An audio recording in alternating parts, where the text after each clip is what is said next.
Hawks tonight, I think, is contain number 14, the quarterback for Cisco.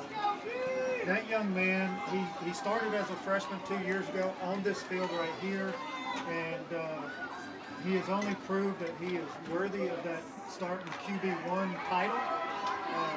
So let's see what he can do tonight and see how the Hawks handle this offense. He had a pretty good game last week. 21 carries, 138 yards. To follow up with 6 completions for 75 yards. A good tough run there by the running back, Hudson, for Cisco. And that was a really good job of fitting outside by the linebacker, cut it back inside. The safety's starting to feel they make 5 yards right there on that run. Yeah, they'll try to tighten that up as the game goes on. I do want to remind people you are watching the Wall Hawks football on Concho Sports Network, presented by First Community Federal Credit Union. 2nd and 5 here for the Lobos.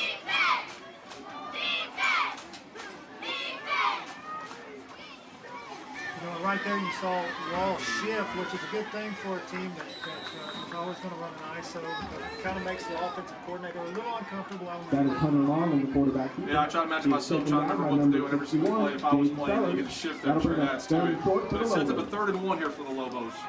So many of these running teams are rule-oriented on their blocking, but if you shift, they've got to change that rule right now. That's why it's always a good thing on anybody that's running a 2-back. Throw a little shift in it.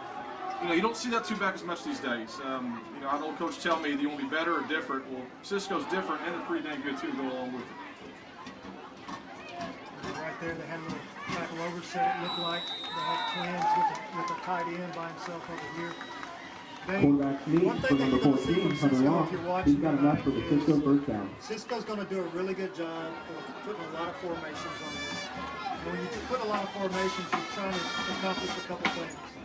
You're either trying to get numbers to the play side by a formation, or you're trying to disguise an eligible man by a formation, or you're just trying to give them a different look on a play.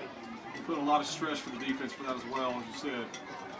And probably the biggest stress, that's a really good job by both the outside linebacker and the corner coming up to put pressure on that runner and eventually number 14, Hunter Long with the ball. Yeah, it looks like the quarterback number 8, Briggs Jones, with the tackle. Good to see him. He left last week's game a little banged up on a pass across the middle, so it's good to see him out there tonight. Well, that's what they wanted there. So now you got a 2nd and long, puts the defense in a little bit more control here. And so hopefully you're going to get them in a situation where it's 3rd and long coming up. It's 2nd and 10 for the Lobos from their own 42 on the left hash.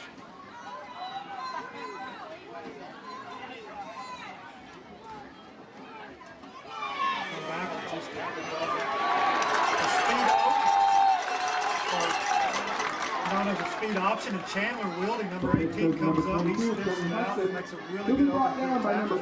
No, that was fantastic. Sophomore Brylan White helped set that up by slowing down the quarterback a little bit, getting that pitch in there. Absolutely. Setting up a 3rd and long now. So great situation here for the Hawks. Great situation for the defensive coordinator, Craig Slaughter. As we also mentioned too, Coach Houston Guy is the head coach for the Wall Hawks here in a long time. He's been here for a long time, built a great program along with it. Yes, sir. I think his first year might have been 08. So he's been here quite a few years. See right there, they give that tight end.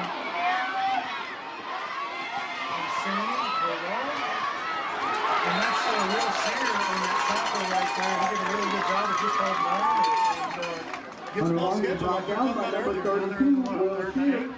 That was a great play, and I'll highlight number 21 too, the corner Ryan Allen. Instead of bailing off the receiver to make a tackle, he stayed back and covered his man, which helped allow that. So setting up a 4th and 7. Like I said, for the Hawks, that's a great start. They got 1 first down. Now they set themselves up. It looks like the returner's sitting at the 25-yard line, and fans, for us at home, we don't quite have the clear vision. We got a humid window we're looking through because of all this wonderful rain that we have desperately needed out here.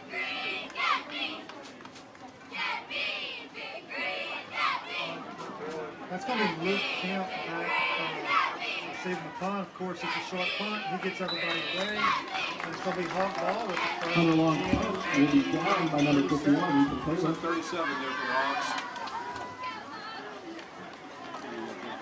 So we're setting ourselves up for a first down for the Oasis Prop Insurance first down.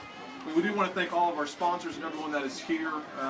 They do a great job of setting this up, allowing Coach Nag up here and call. But again, the first down here for the Oasis Crop Insurance first down.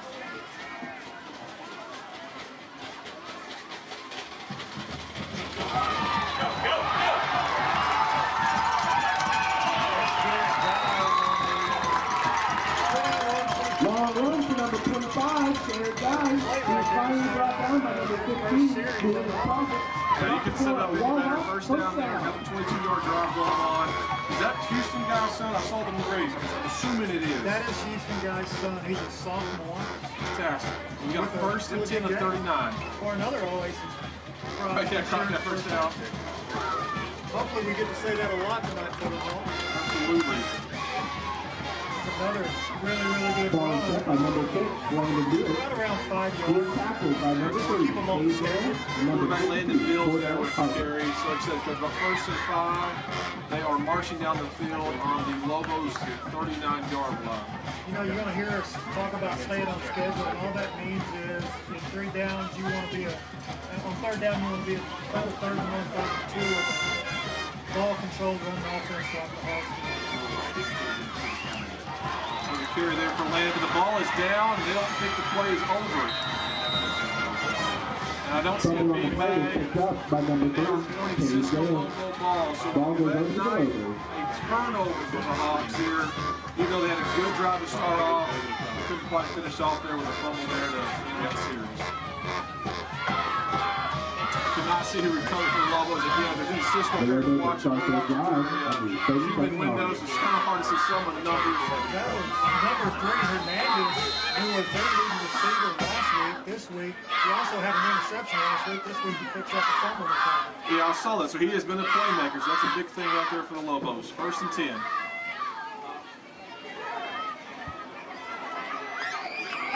They're going for a shot play there. A little fake swing pass to the deep route. But the cut defense was good and covered Hill. You know what made that one so good? You know, Houston, for Cisco, he's a really good quarterback. And he wanted to hit that vertical, but he was also looking at that middle post by that number 2 over here. But the backside safety did a really good job of covering it. Good discipline there for the Hawks. Setting up a 2nd and 10. This is we're 2 back under center again. Once again, you see just a lot of formations by these guys. It's a really good job by Baez of staying outside and forcing them back in. Yeah, I missed tackle there. Just a Number seam 22, right Trent there. Hudson Yeah, on the I missed tackle He's there. brought down from behind by number 4, for the Hawks. Matt Matthew Steen and number 79, David Thompson down the tackle. We are now 1st and 10 on the Hawks 45. You know, and Cisco Loboes. I'm sorry, that's kind of something that we've kind of seen is just out of the Hawks here lately. Is a lot of times they're fitting right and they're missing tackles, and that's something a Coach Slaughter defense, it's going to get better as the year progresses. That's a guarantee. So there was a good stop right there. It looked like a little inside trap, and the Hawks spilt it well. So That it is sets up a 22, 2nd and 9 on Trent the Hudson 44 right up the middle. for the He'll be Lobos. grabbed first by number 22, Ryan Andrews. And I think that's number 44 for Logan Thomas. Anytime those D-line and O-line guys can make a play, we want to make sure we get their names. They caught that pile up. Absolutely, and that's a Mike linebacker doing a really good job of stuffing that inside gap. He should. I mean, that's his job. So we come out in the pro set. 2nd and 8. Once again, a really good job by Baez. You see him come on that edge, and what I like so much, and when I talk about Baez, that's Number number 9 14, for the Hunter Hawks. Long, He came number off the 4, left side. right up the middle. As he Brought come down by in, number he got 9, really Caleb flat, Baez. broke down to make sure he wouldn't get juked by number 14. That'll bring up a 3rd and 7 for the Lobos. Short gain on there. It's up a 3rd and 8 here for Lobos. I'm curious, Coach, in high school ball, is this setting up for a 2-play series? Are they going to try to get the first down here on this one? You know, it would not surprise me to see some type of speedo or something outside.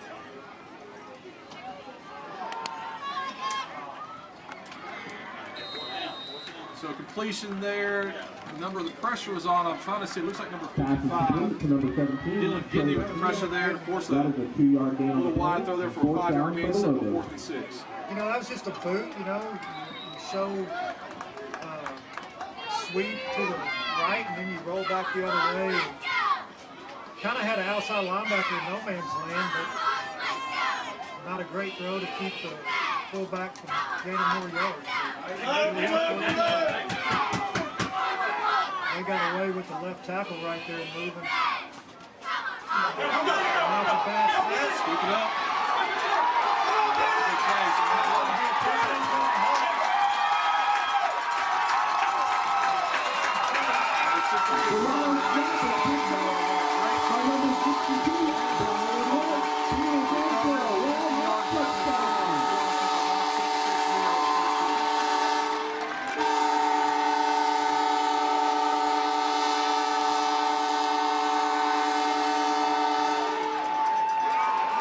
Fantastic play, picked it up on the 50. Once he crossed the 20 into the Shirts Landscape red zone and ran it all the way in with a group full of Hawks behind him. For the Hawks, not a bad start right there. You get a turnover to get one back. This one turns into 6. Absolutely. You know, they've done a really good job tonight. And here's Pierce Jamison with the kick. Number 15 is Jamison kick is good. So the score is round 7. Concho 0. Platinum Visa is a giant of a credit card.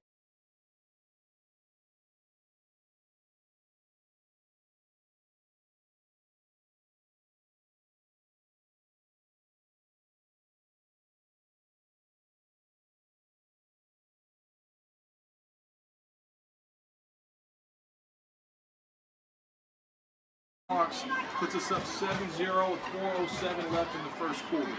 You know, and when you got these two real big traditional rich schools, this game could easily come down to special teams. Absolutely. You know, two well-coached, well-disciplined teams. Usually special teams is your deciding. Pass deep to receive for the Lobos. Hawks line up. This will be our Shirts Landscape kickoff.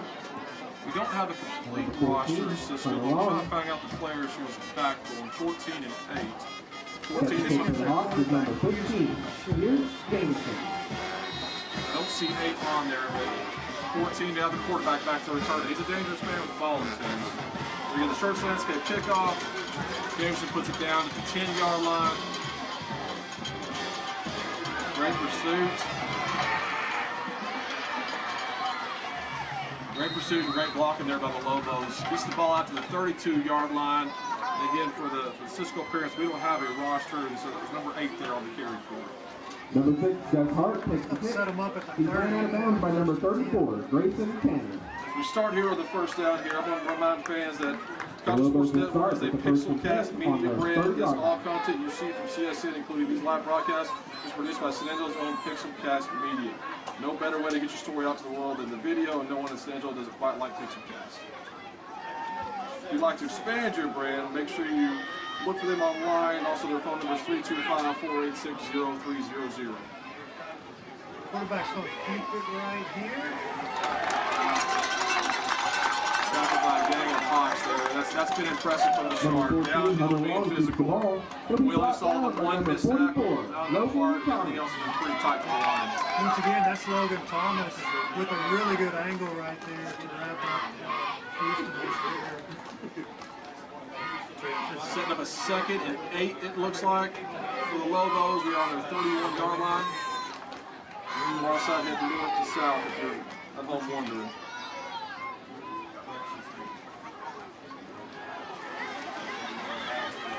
That was just a pop. They're going to fake the pop just to see what the end does. And the end came up the field, so the quarterback kept it. And along keeps the ball once again. It's brought down by number 32. Tackled by number 32, Little Shear. 7-3rd and 5. Another big down for the Hawks. I'm sure the Lobos like to have a little more control of that run game to make these third downs a little bit shorter for them. Last time on the third down, of course, we had the high snap that was led to the scoop and score for the Hawks. You know, once again, the Hawks have them a little bit off schedule here with the 3rd and 5. But that's a little more manageable two-play situation. Fantastic job there by the defensive end, 52. Ball is carried by number 22, Franklin Hudson.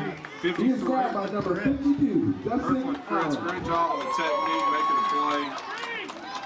set up a 4th and long here. Assuming like earlier that Cisco's going to punt and put the Hawks in a good position. That'll bring up 4th and 5 for the Lobos. So we'll see if they had a little time there to work that exchange a little bit. Now this is a little bit earlier. I think 22 had a chance to get the block, and so I'm kind of curious Hawks might come back to this. This time they're just going to go a quick kick by the quarterback. Yep. A little safer punt.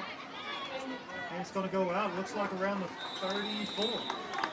Luke Kidman roll out. Hawks will be in good position here. There's 1:58 left in the first quarter. Here Hawks are up Number 14, 7-0. Hunter long kick goes out of bounds.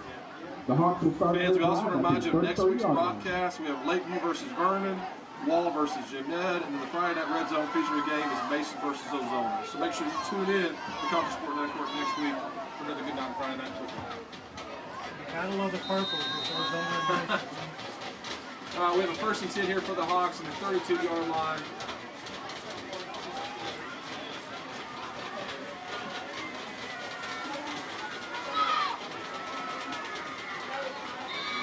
Oasis dropping short first down. Didn't quite go the way the Hawks wanted, so that'll set up a 2nd and 13. Yep, had a wall full of Lobos there ready to make a play. That's the first really negative play we've had on the offense. Earlier we drove it down, then the turnover, and then again the defenseman was a scoop and score. So sets up a 2nd and 14 here for the Hawks.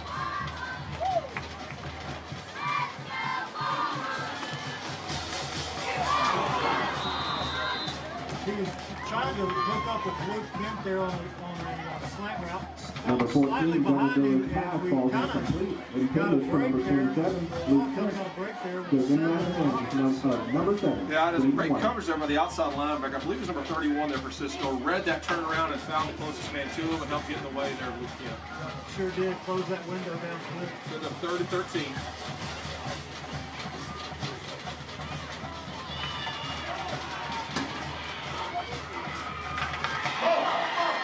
Ball's on the ground again. It looks like the Hawks recovered it and set him a 4th down. That's twice the ball's gotten on the ground. You get a wet night like this in a big game to watch tradition. That can catch the Hawks. So we talked about special teams earlier, but also turnovers and big momentum plays. But a great stop for the Cisco Lobos. Absolutely, and that was a great hit to help pop that ball loose for Cisco. Wall can be thankful that they got out of giving them the ball on the 30. On the 31-yard line. 28-yard line and get the punt this thing away. Hopefully off a good punt right here, Hawks will set up the field, maybe switch it for him, up the line defensively for it. They got the full 11 out there now. Great pickup by the punter. He was sitting back there 17 yards. He was ready at that thing. Water running down back there too. Doing my math quick, it's about a 35-yard punt, somewhere around that. It'll be 1st and 10 for the Lobos. So the Hawks didn't get the drive they had earlier on there, but decent punt here. Flip the field, play a little more defense. You're still up 7-0. We got about 23 seconds left in this quarter. The big key this early in the game is field position. You know, they did it, like I said, they got out of a good one there when they were able to get back on that ball and punt it away to keep a little bit better field position. Cisco in the gun formation.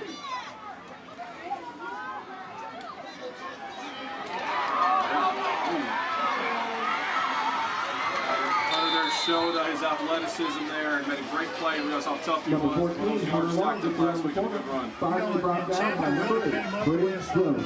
Safety should came up, ran a really good alley, and 14 just lowered his shoulder. And that's what 14 can do. He's a power runner. He's probably one of the strongest running backs on.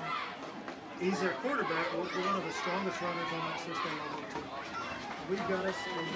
Well, it's going to be the first quarter. We'll separate our sponsors. Going to take the commercial break for it. We'll put you guys right back here for the second quarter. First Community Federal Credit Union's Platinum Visa is a giant of a credit card. With great low rates, no annual fee, no balance transfer fee, and even a rewards option, First Community's Platinum Visa is the card for you. With security as a high priority, you can lock your card in case it's lost, stolen, or just to limit its use. So be smart, bank smart with First Community Federal Credit Union's Platinum Visa.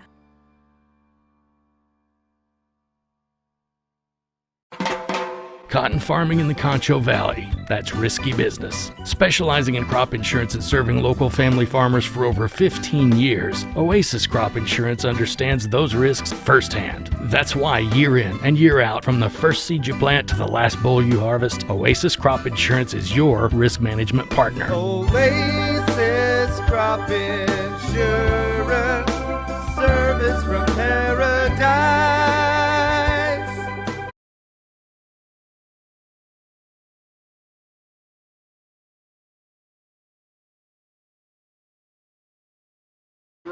The Cisco's first and 10 to 49.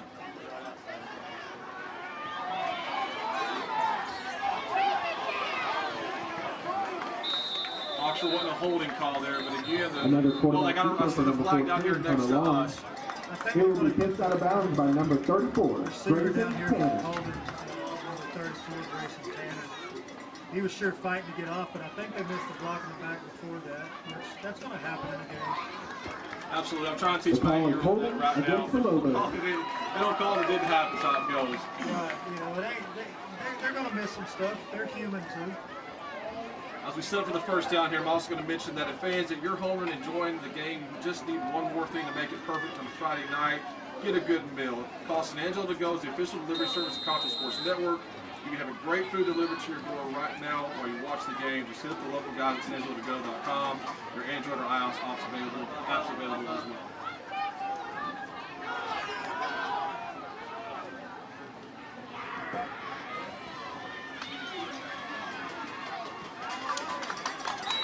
Great fisting by the Hawks. Done the shift. Cisco's seen them adjust to it a few times. He will be brought down by number 44, Logan Thomas, and number 32, Will Steele. You know, I've mentioned this name a few times tonight. Chandler Wildy really turned that thing up by coming up from that safety position and taking on that lead block by that quarterback to turn it into an inside linebacker. Like I said, we've seen that tonight. Guys getting physical downhill. Cisco's quarterback and running back are big old boys, and they're getting in the mix. And even like I said, for a two-way school, Cisco's got great size. It's set up a 2nd and 12 here. Oh, absolutely. They're good at doing what they're doing with this college football because they're really aggressive and stay on the field. 55, I believe. Looks like a fantastic play. Yeah, number 55 from the Hawks. Dylan Gidney again. Yeah. He just stayed outside. Quarterback is sacked in the backfield by number 55, Great Dylan play, Gidney. great sack. Sets up a 3rd and long for Cisco. And there's not too many 3rd and long plays. I don't know if people realize that as well, too. They don't have that in the playbook. That list might go 2 or 3, and that's it. Exactly. That's why you saw him really kind of go into a longer developing play right there with a sprint out. And Dylan Gidney just stayed outside and made it work. 10:46 here at the start of the second quarter. 3rd and long again. I guess I must have missed it earlier in the play before with the penalty. Yeah, the penalty stake first. Another.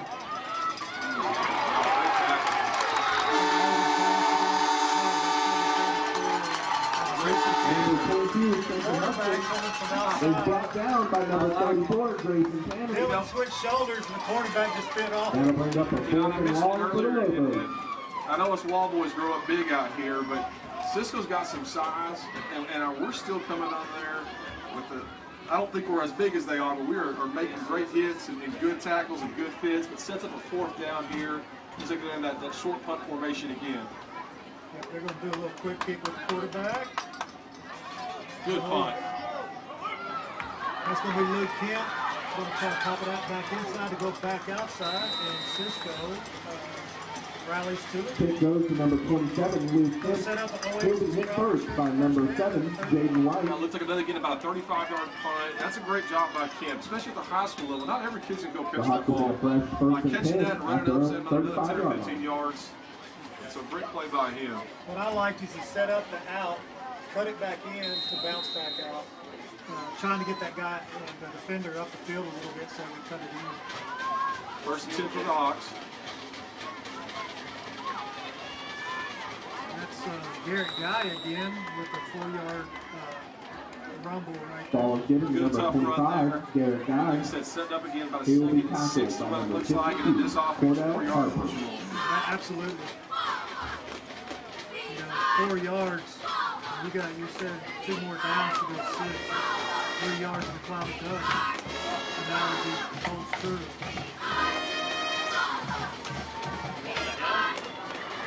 There's a little miscommunication on the outside block there. Number 2 was brought down on the bench. Number 2, yeah, 33 was just sitting out there. In the backcourt for the Lobos by number 33. You see it pop back up phase. That's the Texas Bank instant replay. But now we're set up, it looks like about a 3rd and 9 for the Hawks. And again, 3rd and 9 is not necessarily where the Wall wants to be, but maybe they get some of that back right here instead of either a short 4th down or be able to get a 1st down. You know, I could see him running like that midline keep, try to get 5 or 6, set him up, set him deep, and make it a 2. They're going to go extremely unbalanced here.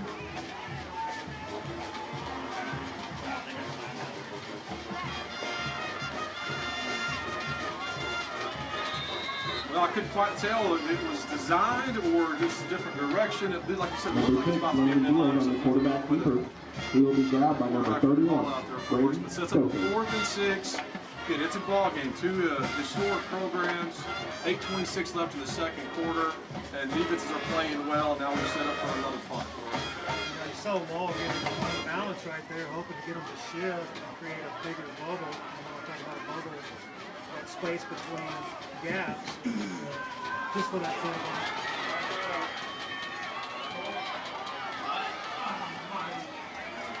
Well, tough play there again. We had a snap that was low. Because Dick said again, about 17 yards back. I'm curious. Number 21, Ryan Allen. It's supposed to be the traditional 15. He might be a little far from the snapper on that. But sets up a great situation here for Cisco. That's not what Wall wanted. We talked about the turnovers earlier and the mistakes that can catch you in special teams. Here's a chance for Cisco right now at 1st and 10 from the 21-yard line. Listen, you know, Cisco, Wall capitalized on Cisco's bobbled snap earlier. We'll see if Cisco can turn the favor here. Or if Wall can stand up and keep him out of the end zone. Played good defense so far, but Cisco's close to the Church Landscape red zone, and now they're in it. Like I said, Hunter, the quarterback there, just lowered his shoulder. You got a lead back, lead up on the linebacker, all that creates some space. That puts you one-on-one with a safety, and with that quarterback, he's a low. It's going to be hard to win that one. But Baez does a good job of going low on him and getting down at the, it's like the 9-8 yard line. Yeah, 1st and goal from the 8-yard line with 7:42 to go in the game, in the 2nd quarter.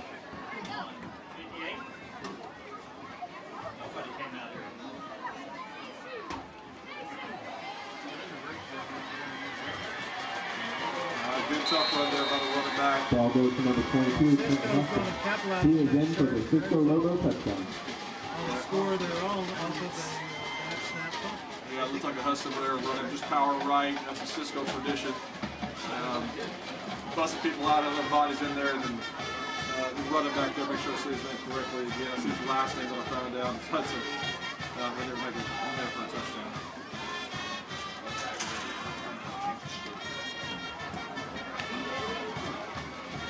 Looks like he missed that PAT. Everybody kind of looks around and just picks it for a while, but it looks like he missed it. Hawks get a break there, up 7-6. Wall 7, Cisco 6. So that's like finally getting that date that you wanted to go to, but at the end of the night, you don't even get the number. Nope, that's right. That's right. Fans, again, we want to thank you guys for joining us here. Again, we're the Wall Hawks Football and Concho Sports Network provided by the First Community Federal Credit Union. 7:27, Hawks are taking the field. Kind of just a quick recap. Cisco had a high snap earlier that Brillen White picked up and ran in for a scoop and score to get this Wall's first touchdown. Wall's punt team, we had a bad snap. Cisco recovered on the 1-yard line. Within 2 plays, punches it in for a touchdown there to make it 7-6 because the extra point was missed. You know, that might have been a bad joke, but the point of it is you get down there, you finally get on the board, but then you have another special teams mistake of not getting that extra point, which would be really crucial, and it kind of deflates the positive sometimes. It does, you know, that's the hard part. Number 10, You always playing from behind from here. Well, this is the Church Landscape kickoff.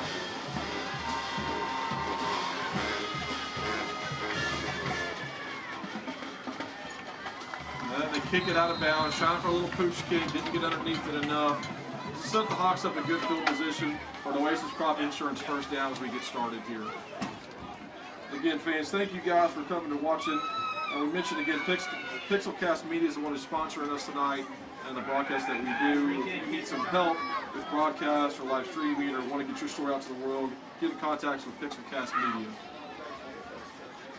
Kick goes out of We're going to bounds. make him re-kick here. We will re-kick. So back deep once again for the Hawks is number 27. You know, Coach, I'm sure those coaches watch on Number 8, Saturdays and Sundays Jones. watching film. I'm sure something here they go, you know what, instead of taking it, I'm going to say 35 minutes, but I've been out of football so long, I want to change that to something else. Put some sideline to it. But they might have seen something they liked. Maybe they like the idea of the pooch kicker, bring it up a little bit closer, and so Coach got asking for a penalty with the yardage and a re-kick. You know, the way the kickers set it up, that may be what they do every play. There's some teams that boots it all the time. And if he goes out again,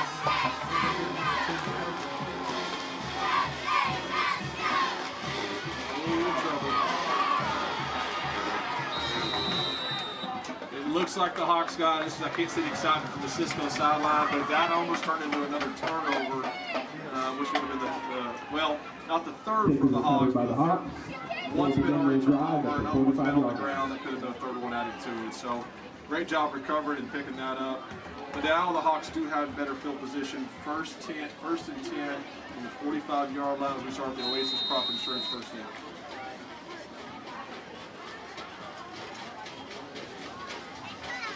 Little wing T. a little bone here, I double tight. Yep, sorry. And just a little ISO is all it was. And the defensive tackle for Cisco said, Ball taken off to number 44. 62 just blew that up. for a 3-yard loss. I went with the wrong classic offense, the wing T, but the wishbone to that. But yeah, 62 just blew that up for Cisco, setting up a 2nd and 10. Hawks are trying to get their footing here on offense. The first, probably scripted plays as well. They marched on the field, had a big 20-yard run by Guy to start off the game, but now they're trying to find their footing underneath them. Get some momentum line going for them. You know, and that's something that we've seen now. You're starting to see a few more like a bad snap. Lucky about the false start. Everybody moved by the center on that one. There you go. But you start to see a whole lot more formations out of Lobos as well. You just saw the traditional bone. At times they'll change the depth of that fullback to almost look like the old dead T. And that's been quite a few decades since the old broken dead T was. Coach, let's talk about what works well looking for when they come out in multiple formations. What are they trying to see what the defense is doing? You know, I think like I said earlier, I think there's a couple of reasons. You know, you get in multiple formations, you want to see how they're going to adjust to see if you can get the numbers. Football is nothing but a numbers game. You're looking to try to have more players on that part than the other. Plus, on film, you're giving that defensive coordinator more stuff to have to work on next week. So it's kind of got multi-reasons. Right there, they had that defense. The defensive end came up and kind of got caught in no man's land, and he just dumped it Pass down is over. caught by number 25, Derek Guy. Just a power pass. Well, I just said, cut it from 2nd and 20 now to 3rd and 10, so cut that yards in half and go in a little no huddle here in a hurry. There's nobody there to pitch to. Oh, goodness. And Bills toss up the ball again. It looked like he might have got poked out from behind, and Cisco's going to pick it up for a 45-yard scoop and score for Cisco right there. Yeah, it looks like we'll check here on the next play. I think Bill's not going to have the pitch man He is in for a Cisco not Loboes. sure what the call was. Put the ball on the turf, and then Hudson again there picks it up for the Lobos, carries it in. And so early season mistakes happen, but the second week is not what you want to see. And the Hawks are down right now 12-7 as we wait the extra point. No, it really looked like that defensive end might have been able to punch that ball out from the backside, but I'm not really sure about that from up here where we're at. You know, and in pregame, he was kicking a lot of kicks really low like that too. Well, help the Hawks out there again, 12-7. We're down by 5. 5 minutes, 55 seconds left to play in the half. The score is Wall 7, Cisco 12. You know, right now we said it both ways. Turnovers, mistakes have hurt the teams, and those who can eliminate that will usually have a better chance here at the end. But again, had a second and long there, made it 3rd and 10. Now a mistake. What's Coach God telling his offense right now to kind of get started here to drive here with 5:55 left to go in the first half, down by 5? Take care of the ball. Just take care of the ball. If you feel any pressure on you, get 2 hands on it. Take care of the ball, and let's get the field position that we need back. I think it's really early in the game. I don't think you have to stress right now and try to force the ball up the field. Just let the game come back to you a little bit.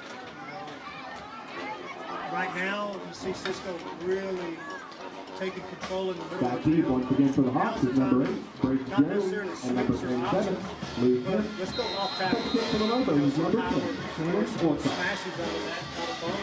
Whether it's 2 people on that defensive end, 50 pounds, they come right off and then bounce outside. We'll be curious to see what they go to do now and let the game come back to them from what Cisco's doing. Try the same thing. This time there was a little better communication. He felt like it was going around, so they go. Yeah, that's what set the Hawks up in a great field position there, too. And, Coach, I was listening to you, as you said, try maybe a few other areas, maybe a few things they want to see. That way, when they get into halftime, they start making those adjustments, whether we like, whether we not like. And for those watching at home, that halftime's a huge time for coaches to come back in. It'll be both from the Cisco side of the wall, be able to kind of go through that checklist, go through the boxes, what formations did we like, what can we execute going forward, things like that. So I think this drive, the main thing I would say is if we can score fantastic, but now let's work that clock down as much as we can. Don't give them much of a chance. It's only a 5-point ball game if we get in the end zone. Yeah, just be patient. Let the game come back to you. Find that spot out of that formation that you really like. So come back to just a dive. Get to about 2 yards is what it looks like. They get about 2nd Ball and goes to number 25, Garrett Guy. He'll be tackled by number 51, Ethan Taylor. The Hawks are missing tonight. The running back last week with Nathan Pepper. I haven't seen him. I think he's on the sideline somewhere. His mom said he's going to be in the boot tonight. He's right there down in front of us. That's how I found out the injury report was Facebook. The social media, you can find out a lot of stuff. That's right. So another 3-yard gain. Set up a 3rd and 5 here for the Hawks. Nathan had a big game last week, so I'm sure they're missing. Hopefully he's back next week for Jim Ned. The Hawks are about 3rd and 5, 3rd and 6. Again, we don't want a 3 and out. Of course, that can always happen, but you get a first down here and keep that clock moving to keep it going, set themselves up for a good end of the second half. What they don't want to do is have a 4-yard gain right here and set up the 4th and 1. They have to make a tough decision. So it looks like they're probably going to get into some type of quick pass. Pass. And that's caught by Logan Thomas for a first down. Yeah, landing Bills, great set up, got the first down. Logan Thomas, and that is good for a long first down. 1st and 10, so Aces Crop Insurance first down. And 1st and 10 now on the Lobos 47-yard line. And Logan took that out exactly where he needed to, which is a yard past the first down. The line block for Landon long enough to get that thing down the field.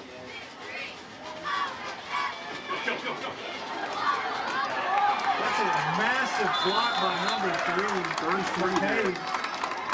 Yeah, Canyon McCabe there, 33 on that big block. Garrett Guy on the run. Him up for probably Taken out of bounds by number 33. Great execution there, setting us up another first down. Oasis Crop Insurance first down. Malhurst got a first down. Now there's another first down. Talk about some of that positive momentum here working down the field. We didn't mention this earlier, we kind of ran out of time, but the Hawks turned a bunch of players, so I think they've probably been in some of these situations. You mentioned earlier, getting just enough yards on the catch. You see them going right off of that one technique. And people at home, if you number 25, Garrett Guy, lineman once is again, number right up the middle. one technique is sitting right outside the He'll be center. taken down by number 17, Right now, they're Trey just McKee. doubling that one technique going right off of And he's got the walk first down. Guys hitting the hole really quick for another Oasis Crop Insurance first down right there. And Coach Guy's always talking about that too. If they can get that fullback going, going 100 miles an hour, and it is his son, so I can tell you, coach yourself, Coach Olsen probably knows that too as well. That doesn't always be the easiest thing, but he is going 100 miles an hour and making plays, and so far getting a couple first downs on that. It's going to be a touchdown right there by Kevin McCabe. Yes, good. They called it. Great play, great run by McCabe. Ball taken by number 17, Kevin McCabe, and he will get a touchdown.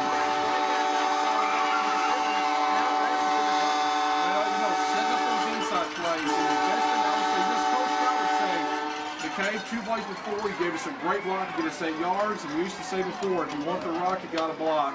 2 plays later, coach calls his name, runs it in. It looks like about 27 yards for a touchdown, setting up for the extra point here. Once again, it looks like it's going to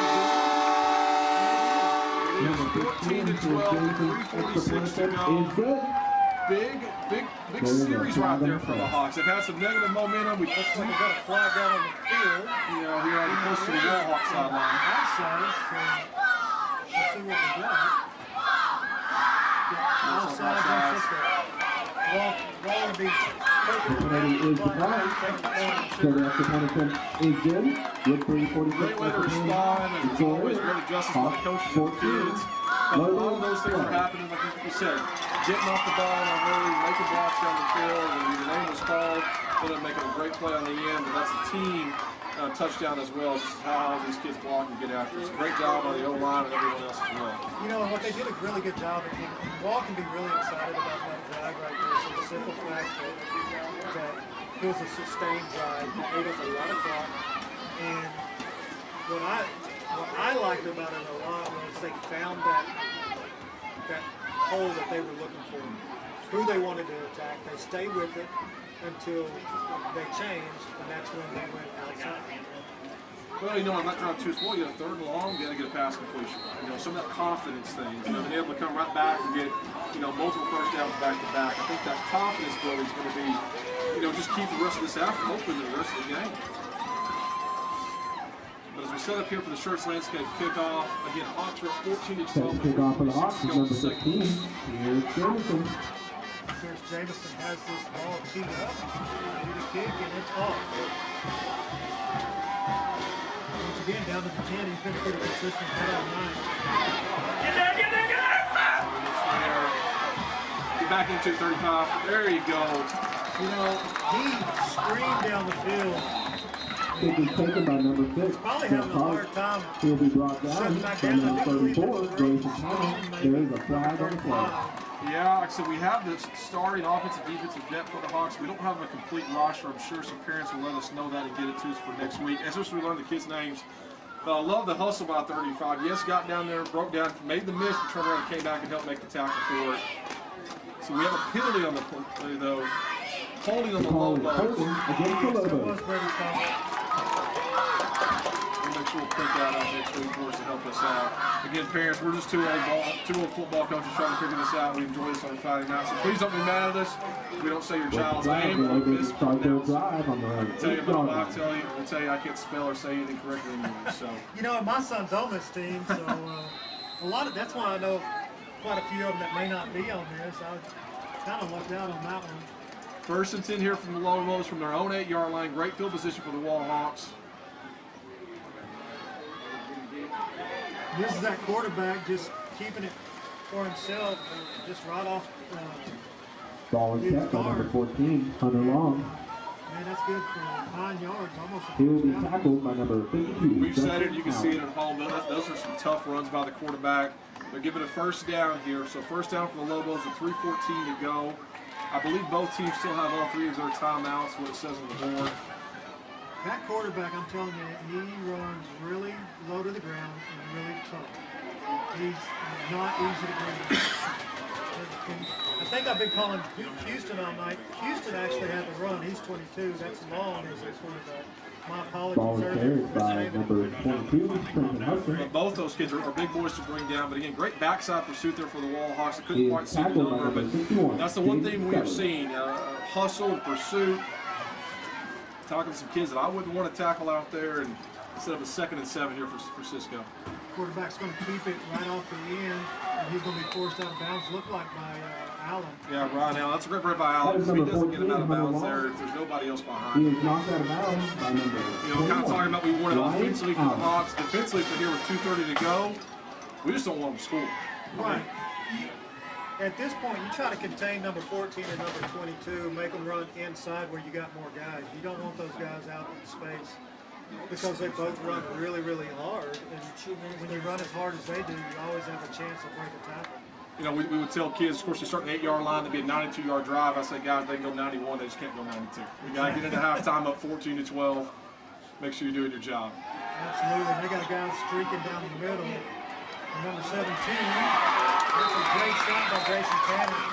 They just found 17 on a little crossing route. The ball is caught by number 17. Yeah, well-designed play. Number 34, Grayson Tanner. I commend Grayson Tanner. That was a great That'll tackle. make first and 10 for the Lobos at the 48-yard line. 17 is a big individual.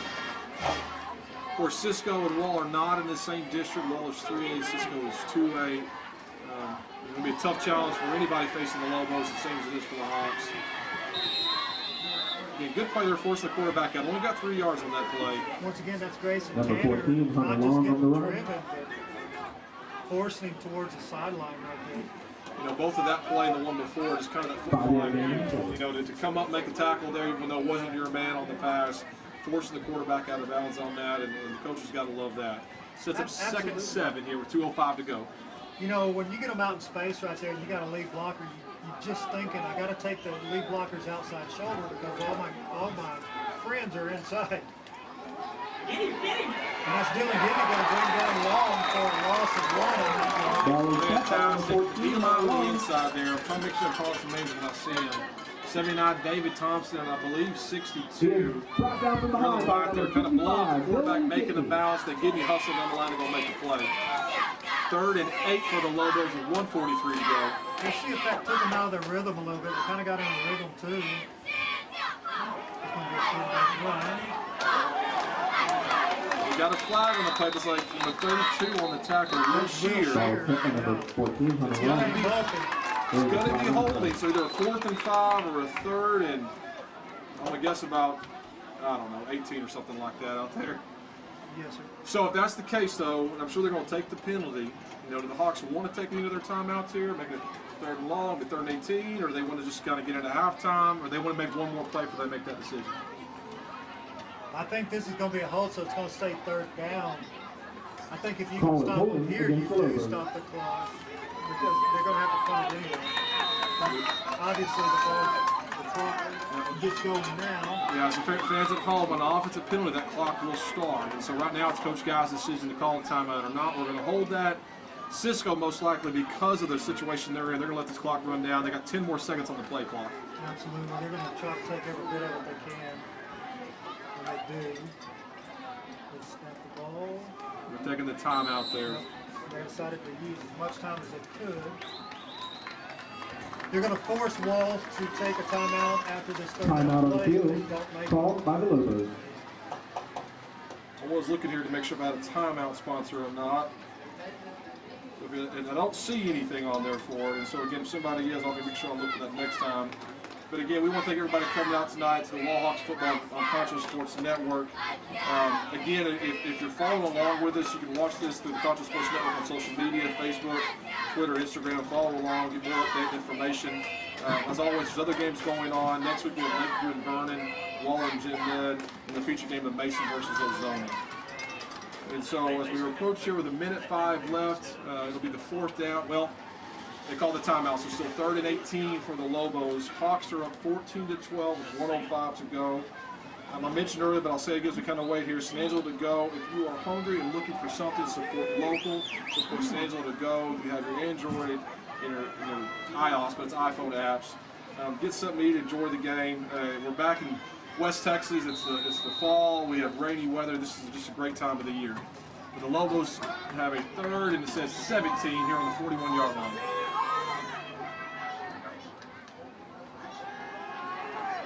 slow developing play again. Right there, they sent all 4 receivers out on Burks trying to get behind Pressure the comes secondary. in from number 55, Dylan Giddy. Giddy did a good job putting pressure on there on the quarterback. Forced incomplete. So now we got 59 seconds left. And because of Wall choose, they're going to have all 3 timeouts. I'm sure they're kind of depending on where the field position is here after the kick. You know, what they just did for Wall is they forced them not to have to take a timeout. So Wall's keeping all 3 of their timeouts with 59 seconds to go down the field. That allows them to go hurry up when they don't have an incomplete pass. And, actually call some timeouts to get the play that they want. Luke Kemp's the setup he mentioned earlier. A really good job by That is number 27, Luke Smith on the carry. He will be brought down by number 7, Nate White. Yeah, good punt there for long for the Lobos. Got down to 20. And we had ourselves right around a 17-yard return there by Luke Kemp. Sets up a 1st and 10 with 48 seconds to go, 14-12. 62 yards to the end zone. When you say 50, 48 seconds? You know, I'm curious here if the Hawks either run a play or two, see if they can and maybe pop a big play, reassess from there. See if they call a timeout right here or not. I don't think he quite got what he wanted on the 1st down there. So the coach is going to call a normal play. We'll see what it sets up. 2nd and 7, it looks like. It looks like they're going to be pretty conservative here and pretty happy to just run the clock out. So you'll probably see another handoff to the fullback right here, or just a keep on the quarterback. They're just trying to end this quarter. Fans, we'll do a recap here at halftime for the Hawks. Brought to you by Pixelcast Media. Hawks did get a 1st down. The ball will be on the 50. It's going to be an 8-yard gain by Ball is given to number 25. Hawks do take a timeout with 15 seconds left. Timeout called by the Hawks. Like I said, looking to spring something there. They end up getting the 1st down. So we'll see. With 14 seconds, they got to be thinking something deep, maybe. Or Deep, maybe sideline. I mean, I know James from last year. He's got a strong leg, especially 3-11. I'm kind of curious what his range is. Maybe they're trying to get close to that. I would think somewhere they got to get close to the 25. I mean, he's got a pretty strong leg, but that, even at 25. And looking from here, the flag's blowing from the direction they're going, blowing from the south. So he's going to have to get there. Yeah, they'll be kicking right into the wind as well. Or they might have just taken that timeout just to, because you do have a young quarterback there as a junior, just saying, look, we just need this ball. Don't put it on the road. We'll see what they come out with here. Once again, it's just going to be a handoff to Guy for another 2 Handoff goes yards. once again to And number that 25, should Gary take them to Guy. halftime. Now, dude, look and see if they can just spring something on that play. But as we approach the end of the And that'll 1st half, buzz it from the the Hawks are halftime. 14-12. We'll Wall step away 14. for our sponsors. We'll come back, and Ferris, we'll go through a little recap of the 1st half, and then we'll let the band just kind of play as we get back and get a little rest ourselves. Patriotic. Innovative. Dependable. Family values. Faith. Trustworthy. Ethical. Community-minded. Loyalty. Honesty. Diverse. Friendly. Committed. Punctual. Customer service. These are the values on which we built Bug Express. Mom, we are honored to carry on your legacy. Established in 1927, Schertz Landscape Company is as well rooted in the Texas soil as the nursery stock we grow and sell. Since the beginning, our knowledgeable landscape professionals have been here to keep your yard thriving, rain or shine. At Schertz, we believe in keeping our nursery stocked with quality products that flourish in the conditions we live in. We call the Concho Valley home, and you can trust us to have the answers for your project, big or small. When quality counts, you can depend on Schertz. At VGI Technology, our mission is to connect and protect our communities using innovative technologies while providing an exceptional customer experience. Everyone on our team took part in creating this mission statement, and everyone on our team is committed to stand by every word. So for your home and office internet, security, cameras, and smart technology, call on your neighbors at locally owned VGI. VGI, to connect and protect. At VGI Technology, our mission is to connect and protect our communities using innovative technologies while providing an exceptional customer experience. Everyone on our team took part in creating this mission statement, and everyone on our team is committed to stand by every word. So for your home and office internet, security, cameras, and smart technology, call on your neighbors at locally owned VGI. VGI, to connect and protect.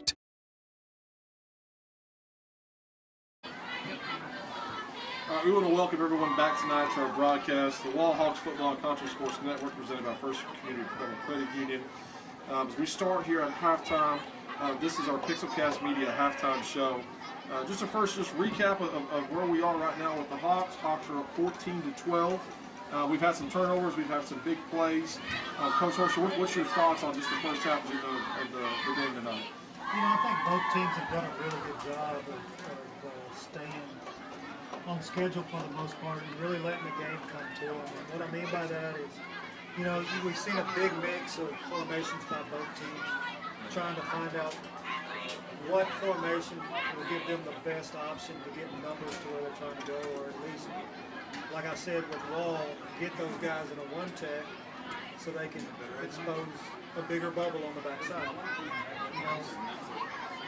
The story to me on the first half has been special teams, and the fact that, Wall was able to capitalize first off of a bad snap on the punt and scored, and then Wall had their own bad snap for Cisco to score. Cisco misses the PAT on their first touchdown, so Wall retains that 7-6 lead, and then once again, Cisco capitalizes this time off of scoop and score off of a boot by Landon Bills. They go 45 yards for that touchdown, scoop and score, and then miss the PAT again. Drum majors for the band are head drum major along with Sandler, assistant drum majors Connor Anaya, at that point, I think both teams settled down and just started letting the game come. Each week, students are chosen for outstanding band members of the week. This week, the honor goes to Grace Johnson and Pierce Debbie Bracken. Solid PAT to make that 14-12. Welcome to the Cisco Gallery of Fine Art. It is rare to have all these bonus and extremely valuable paintings in one location for the public to see. This is a once-in-a-lifetime occurrence.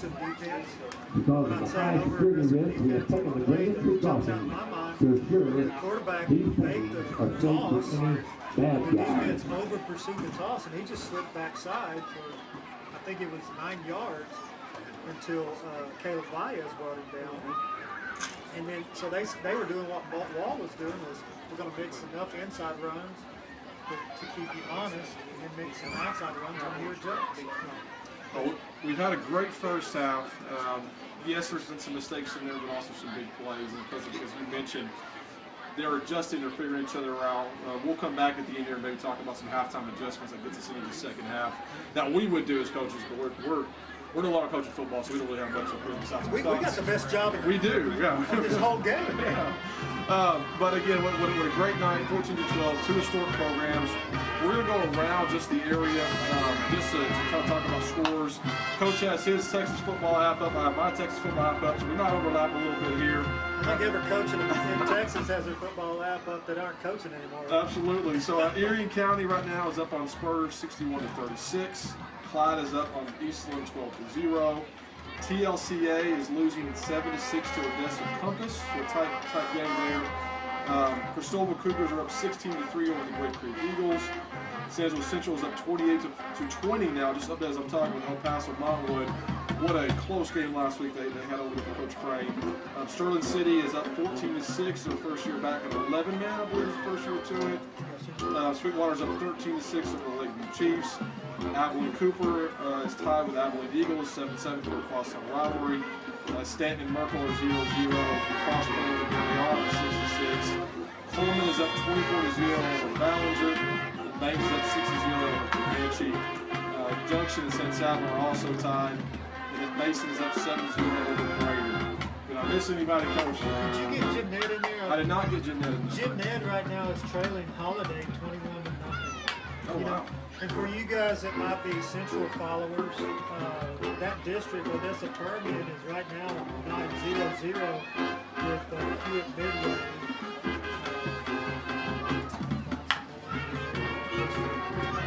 Midland High Bulldogs in a rain delay with 11-4. Midland Legacy is actually down 28-7. Wow. Right down to Amarillo Tascosa, so it's about all the Rebels tonight. And Lubbock Cooper's beating Friendship right now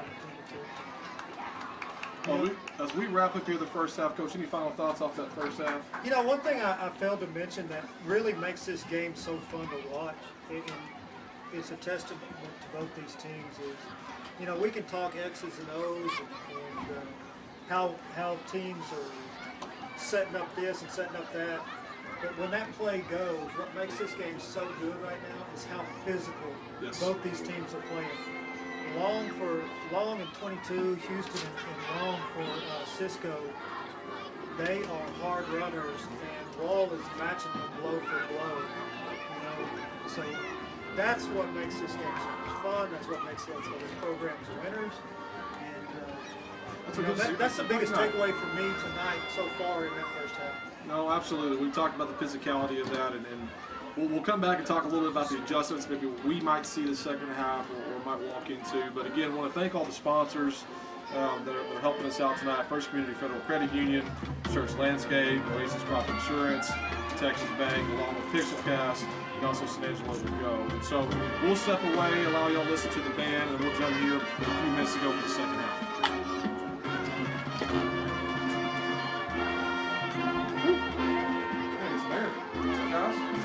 Y'all gonna walk around? Yeah, we played football. Oh, cool. I got a pencil 6. There you go. This is it, y'all. This is where all the magic happens. So, let's step out here, though. There is no back. We're not talking about it.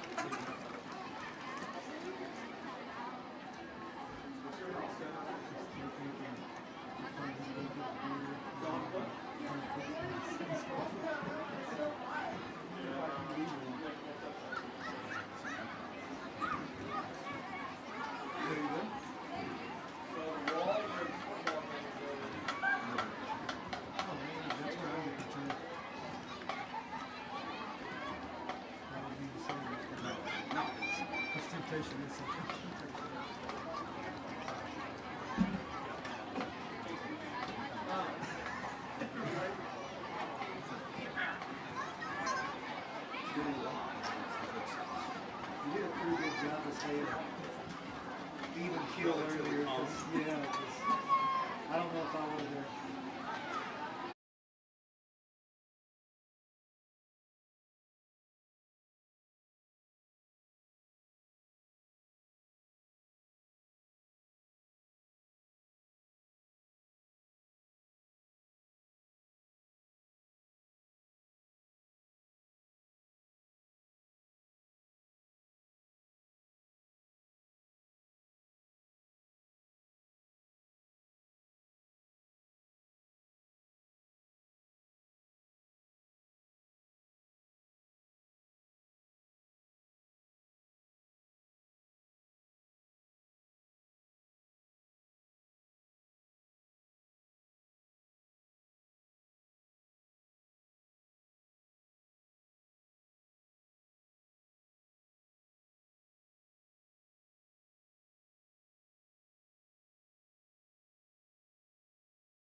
First Community Federal Credit Union's Platinum Visa is a giant of a credit card.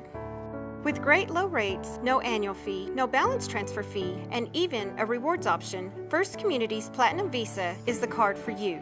With security as a high priority, you can lock your card in case it's lost, stolen, or just to limit its use. So be smart, bank smart with First Community Federal Credit Union's Platinum Visa.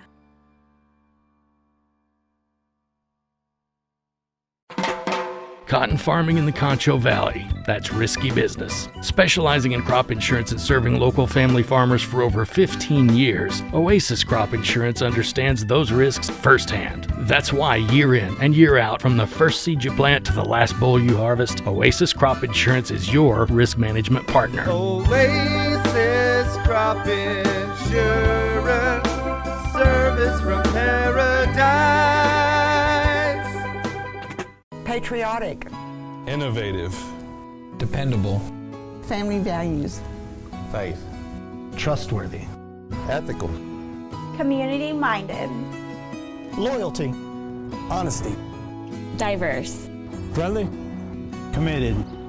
Punctual. Customer service. These are the values on which we built Bug Express. Mom, we are honored to carry on your legacy. Established in 1927, Schertz Landscape Company is as well rooted in the Texas soil as the nursery stock we grow and sell. Since the beginning, our knowledgeable landscape professionals have been here to keep your yard thriving, rain or shine. At Schertz, we believe in keeping our nursery stocked with quality products that flourish in the conditions we live in. We call the Concho Valley home, and you can trust us to have the answers for your project, big or small.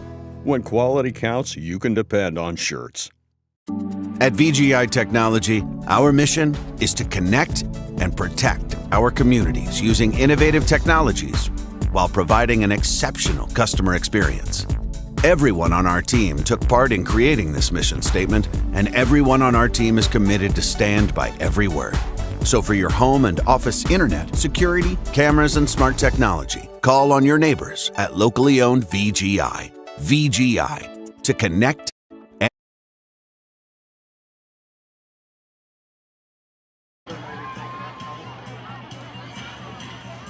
We want to welcome everyone back tonight to the Wallhawks football game here on the Concho Sports Network. I'm your play-by-play announcer, Chad Curry, and our color commentator with me is Coach Holster. Right now it is 14-12 with 2:15 to go at halftime. Hawks are winning. As we kind of talked through earlier before the halftime show, we kind of talked about what we thought the first half did, maybe the good things we saw, maybe some of the adjustments we saw in the first half. We're going to come back and just talk about some scores, and then I'm going to ask Coach Holster kind of his thoughts and opinions on what we might see the second half for. So just some updates on some scores. Again, at halftime, it still says Erie County is up 61-36 over Stern. Clyde is up 6-0 over Eastland in the second quarter. It's still halftime in the TLCA game. They're down 7-6 over Odessa Compass. Cristobal's up 16-3 at halftime. El Paso Montwood is down 20-28 to Central Bobcats. Miles Bulldogs are down 21-6 now to Sterling City at halftime. Big Spring Steers are up 12-0 over Lubbock. Lakeview Chiefs are down 13-19 with 6:40 to go to Sweetwater in the second quarter. Abilene Cooper and the Eagles are tied with 9 minutes to go at 7. Merkel and Stanton are tied in the second quarter 0-0. Delhi on the cross play, they're tied 6-6 at half. Coleman is now 30-0 over the Ballinger Bearcats at halftime. Comanches beat Bangs 22-6. And it's Salvage at 12-6 for the Junction. Center Point, Irene tied at 7. And Mason is up 14-0 over Grady. Now Toller as well, which the Hawks had a pretty good battle with them last year, is losing. So Toller is up 35-0 over Early. He had a pretty good battle last time here at District 4. But Coach, we start the second half. If you're the 4-1, what are your thoughts on the Hawks and the Lobos to close the second half? Well, you know, the beauty is just not opinion out here. It's not another game. But, you know, let's take Cisco on defense against the Bears after.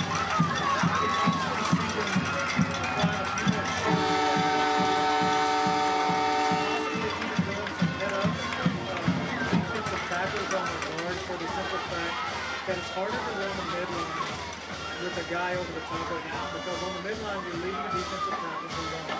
getting up the backer. Well, if you got somebody over the top of you, that's hard to do. So I could see Cisco shifting up that front four a little bit, trying to make calling that offense more of a guessing game for Wall. And to be honest, I could see Wall doing the same thing against Cisco when Wall's on defense, just to keep him off kilter just a little bit and having to guess on what that next guy's going to do. For the same fact, I said it in the first half, anytime you got a two-back run-oriented team, you can't stay in the same front all night long. Those coaches are going to find that bubble that they want to run and they're going to exploit. So you got to keep changing where that gap they want to exploit is and make it kind of a guessing game.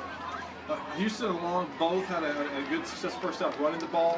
We got stalled up here and there. Again, we talked about the physicality of Wall was matching Cisco's, but both of them pretty good runners for it. The Hawks found success again late there in the second half.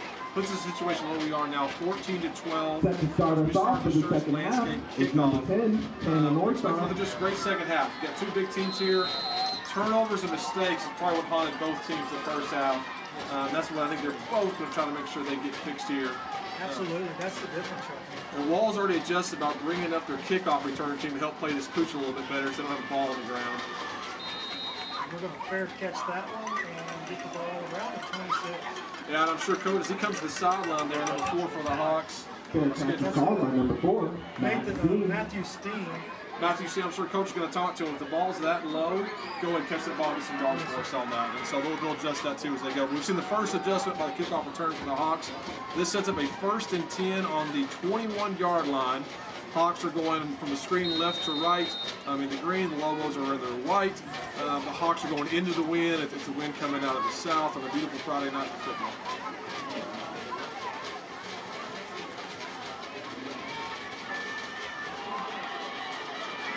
Once again, it looks like Coach, I honestly couldn't tell if he tried to pitch it to the lead blocker or the ball got knocked out from behind, but the ball was on the ground again, luckily picked up by the Hawks. Looking here to see at our Texas Tech replay. Looks like he was covered by someone. Well, actually, they called it back as a forward pass. Houston Garrett, sorry. They ended up calling it an incomplete pass, brought the ball back again. It looks like quarterback Bills, instead of pitching to the pitch man, pitched it forward to the lead blocker there. And so Hawks kind of got a little lucky on that. It looks like they did have the blocker set up for us. So again, something they'll fix early in the game. Second starting game for Bills at quarterback. And part of this offense is learning as you go.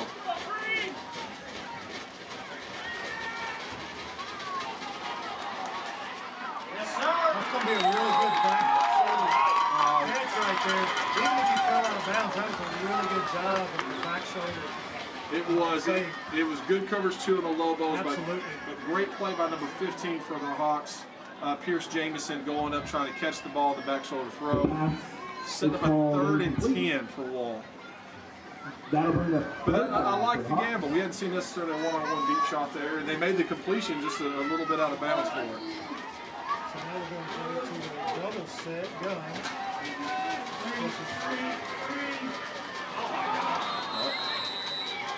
Incomplete pass to get the guy on the screen. I like that call right there. I did too. It looks like they had the blockers in front, just couldn't quite get the execution for it. Incomplete pass. Not by intention, but we actually had 3 incomplete passes based off that first one. Maybe not quite what the Hawks wanted to have to start off to it, but great for Cisco here. Getting a 3 and out. Probably some favorable field position here. Let's see, I believe Jamison is the punter as well. I think it's Ryan Allen. Ryan Allen, okay. The punt for him. He's punting from his own 31-yard line. Good snap there. You know, but Garrett Guy, he'll learn from that. You know, great punt. Ensure the catch before you go get your yard. So by number 21, Ryan Allen. Fair catch is called by number 8. About a 49-yard punt, 48-yard punt. Yes, a really good punt. And that's into the wind as well. Great snap too as well. We've got a couple of those on the ground. Talking about the adjustment, maybe move him up a little bit. It looks like a little bit he didn't closer. look like he was as far back that time. And all this, as much as, again, the Friday night, the toughest thing about football, basketball and baseball and everything else might have a couple games a week. You got one night to get things right. And the Hawks are trying to get this to win tonight, but most importantly for district and hopefully a playoff run as it goes. So getting all those things kind of fixed right now. Well, you know, I've always said it, sometimes And that's a really good job by Baez coming up from the safety position. Sometimes I think Ball is you carried by number 14, mistakes Angelo. than by doing things Tackled by right. number 9, Caleb Baez. Making those mistakes and fixing them, you'll be right more often than you'll be wrong. As they have their non-district games coming up before district, it's a tough schedule as they get into this. We're playing Cisco tonight and Jim Ned next week. Learning from those, and like I said, when the district comes around and go for the district title and get their playoff seat set up, we're hopefully at full tilt there, kind of rocking and rolling. But set up a 2nd and 7 here for the Lobos. Quarterback sweep right there. He just took it and took off. Cisco did a great job getting a body on a body. Look, they're about 20-yard Number gain. 14, Hunter Long, the long quarterback keeper. At midfield. Taken out of bounds by number 32. So far for the Lobos, it's 2 plays of Long. Let's just get him the ball and let him go. Yes, sir. And that was Will Shear that finally forced him out of bounds in his linebacker position. Coach, talking about a little bit about having the quarterback, it gives you the extra block. You know, getting the extra body out and things like that, and how tough that is for a defense. When you got a quarterback that runs like this, guys, you know, with 2 backs, you really got 3 in the backfield, and you end up having 2 blockers like you just said. And that's exactly what happened right there. Hunter Long and the quarterback keeper once again. This time he'll be stopped by number 21, Ryan Allen. All this comes like extra linemen for the quarterback back there, getting the extra bodies, and defensively that puts you in a stress just because now it truly is a man-on-man, you got to go win a block for it. But Cisco getting a drive here at 1st and 10 on the 40. And when they're as big as those kids, it's like having another tight end.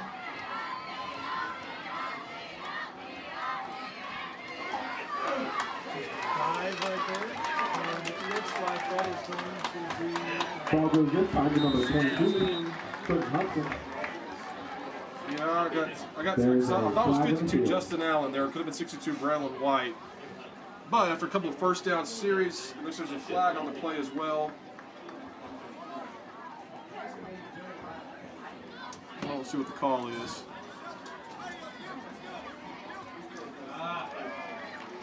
Call is unsportsmanlike conduct against the Hawks. That is not what the Hawks wanted there. That's a big, costly 15-yard play. Don't know what happened. I'm sure coaches are going to try to figure that out. I didn't see who they called it on either. I didn't either.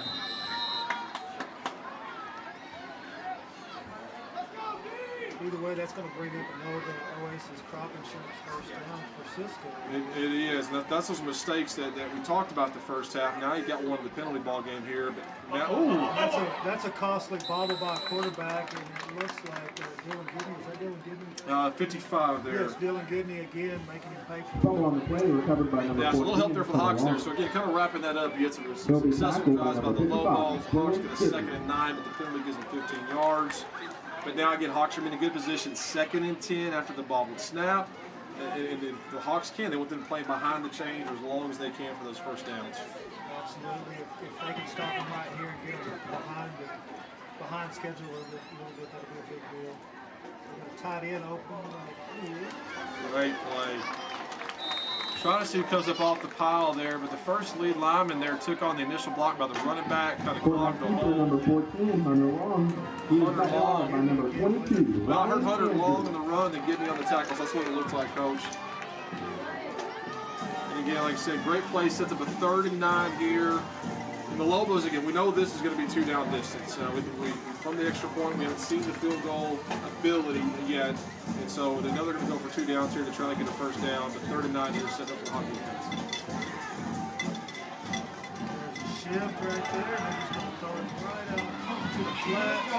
Yeah, that's Hudson on the catch. They threw that play earlier Looks for like it. it's going to be short, whereas this official going to be right around the first down. After complete to number 17, Trey Bikini. Can't quite tell. Again, we're getting the angles up here, so people looking at home going, yes, we're 2 old people here trying to figure this out, squinting through the window here. Looks like about 4th and 1, so a close play there.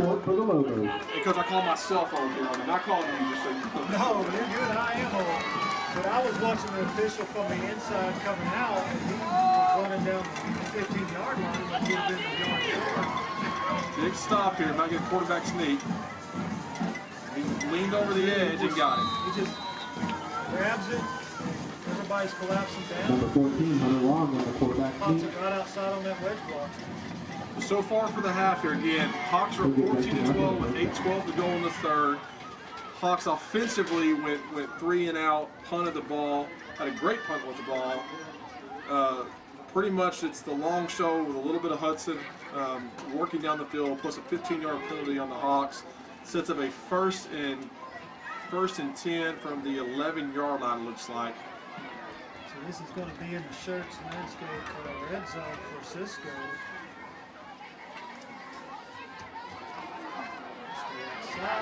Great fits. Looked like that was Chandler Wildy staying outside from that safety position. Ball goes to number 22, Kevin Hudson. First one in the tackle is number 9. And that's a great play. And those watching at home, you're hearing two coaches talk about, yes, the tackle was great in a great position, but Wildy doing his job to set the edge to get the ball back in. That's being coached. That's what the coaches want out of technique, and that's what helped make that play for the inside of that Hawk defense. You know, and I may be mentioning his name a lot, but he's filling in tonight for Nathan Pepper at that spot.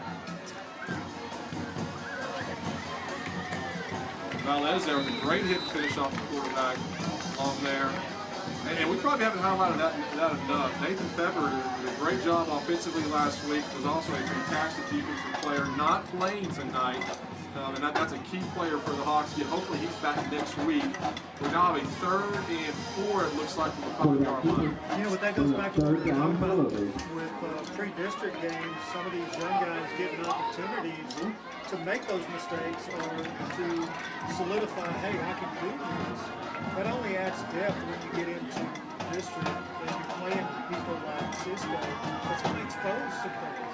You know, so Chandler coming in and playing that position and doing a pretty good job of it.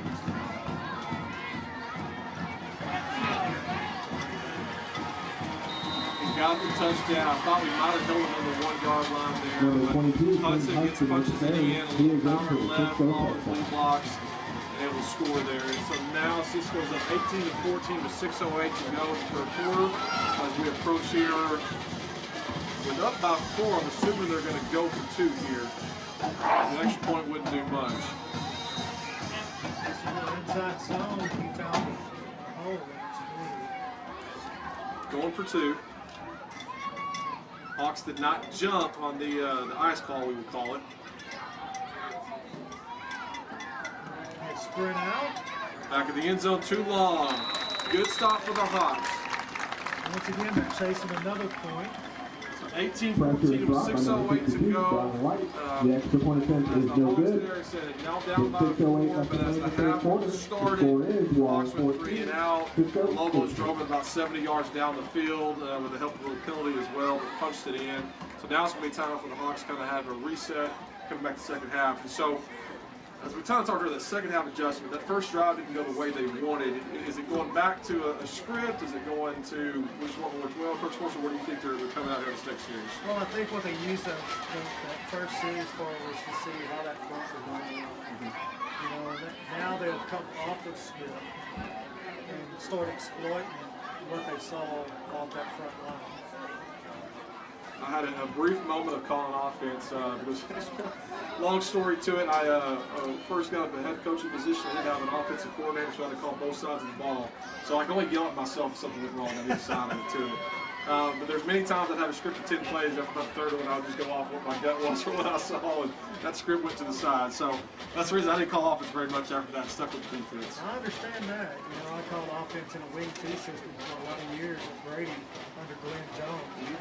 And, you know, I just want to know what the front 4 was. You know, if I knew what they were doing, and that was the first thing I looked at in the second half was, what's my front look like? Because that told me where on that next series what I needed to do. And then after that, I was pretty much like you. Kind of what my gut was telling me.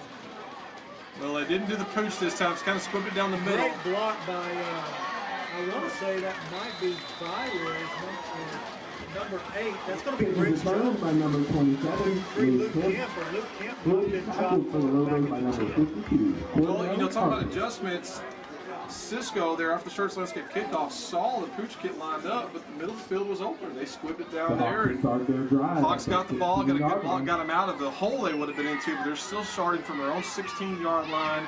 1st and 10, a Oasis Crop Insurance first down here as we get started. I know the Hawks want to have themselves a successful drive just to keep the momentum going on the offense. Once again, they fake it to the fullback, and he just keeps it himself right off that edge. The defense collapsed, and he just came off right off the edge. For number 14, Gunner Dillard. Well, we got a new person at quarterback too. Gunner Dillard came in at quarterback here. I saw him warming up before that last series. So that's his first carry. We'll be able to get an Oasis Crop Insurance first down. You know, they kind of split time last week at Eastland from him and Bills. Gunner does a good job running this offense as well. They've got 2 really good young quarterbacks there. You know, and I've heard Coach guys say this before, in this offense you need 2 or 3. You know, some of those guys who come in and step in when they need to, because it's a physical position. But a great first down run there for 5 yards. I believe that was Guy there. Set up a 2nd and 5 for the Hawks.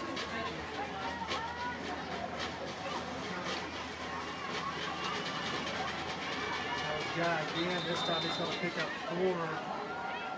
Number 25, Derek Guy with the carry. Right inside of this time he's brought down by number 51. So 3rd and 1 here. Again, this is a favorable position for the Wall Hawks. Again, looking to extend the drive here. It's the first time coming out of the second half. 3 and out. Setting up 3rd and 1.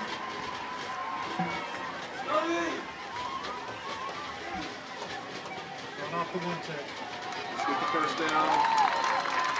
Great down there. We saw the linebacker creeping up inside that B gap. Again, that's next to the 1 technique, and the quarterback in the pull and just going off the edge, getting the first down. Oasis Crop Insurance first down for the Warhawks. Yeah, I was surprised to see the linebackers creeping up right behind that 1 tech, because all they did was carry both of them down.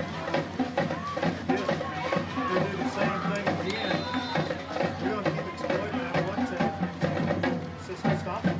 Yeah, the defense end for Cisco that time pretty much just trying to cause it a foul, which made Dillard move around a little bit. The Hawks still got 4 yards out of that. This offense, they can handle that and keep it going. It's a 2nd and 6. The Hawks on 49. You know, you'll see Gunner adjust to that and get real tight.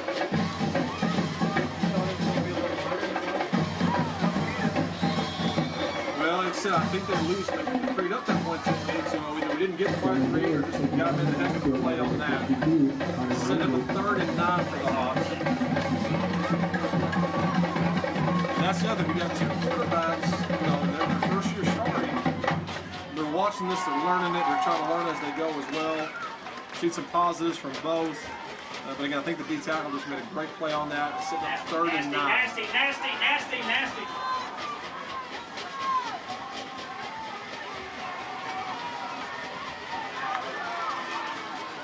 Oh, just a little bit too far out of reach for 44. That pocket was collapsed. Incomplete.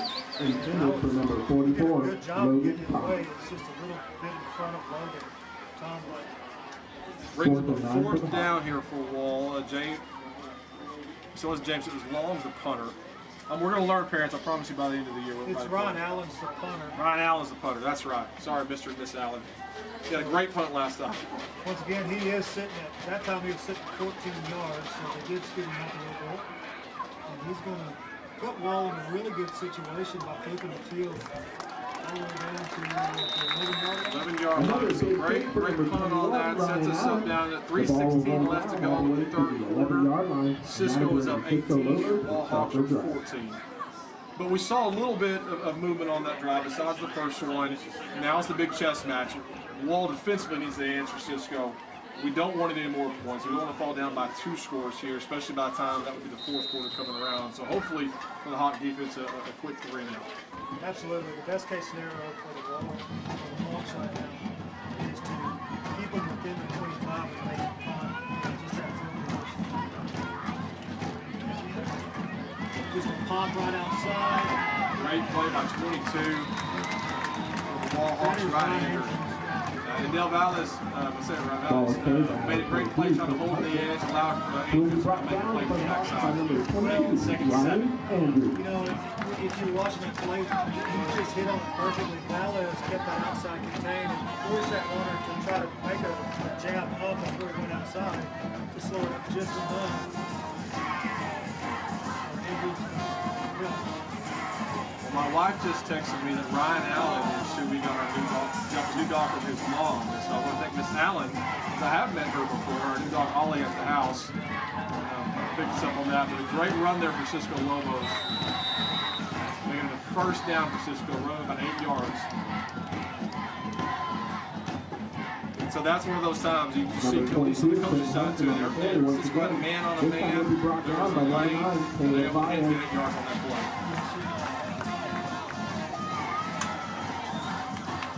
First and 10, Oasis Crop Insurance, first down for Cisco.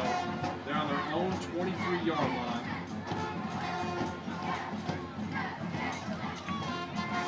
This is going to be a QI zone. That's Briggs Jones, number 8, with the tackle and the quarterback. We've seen that earlier, that part two, when they get in that gun and that running back is positioned in front of the quarterback, they run that lead and ISO to it. Again, you got some big bodies. Hawks are trying to make sure they get off the block to go make a play, but another first down for Cisco on its own 36-yard line. And that hits so fast that Briggs, by the time he put his foot in the dirt to come forward, he was already there.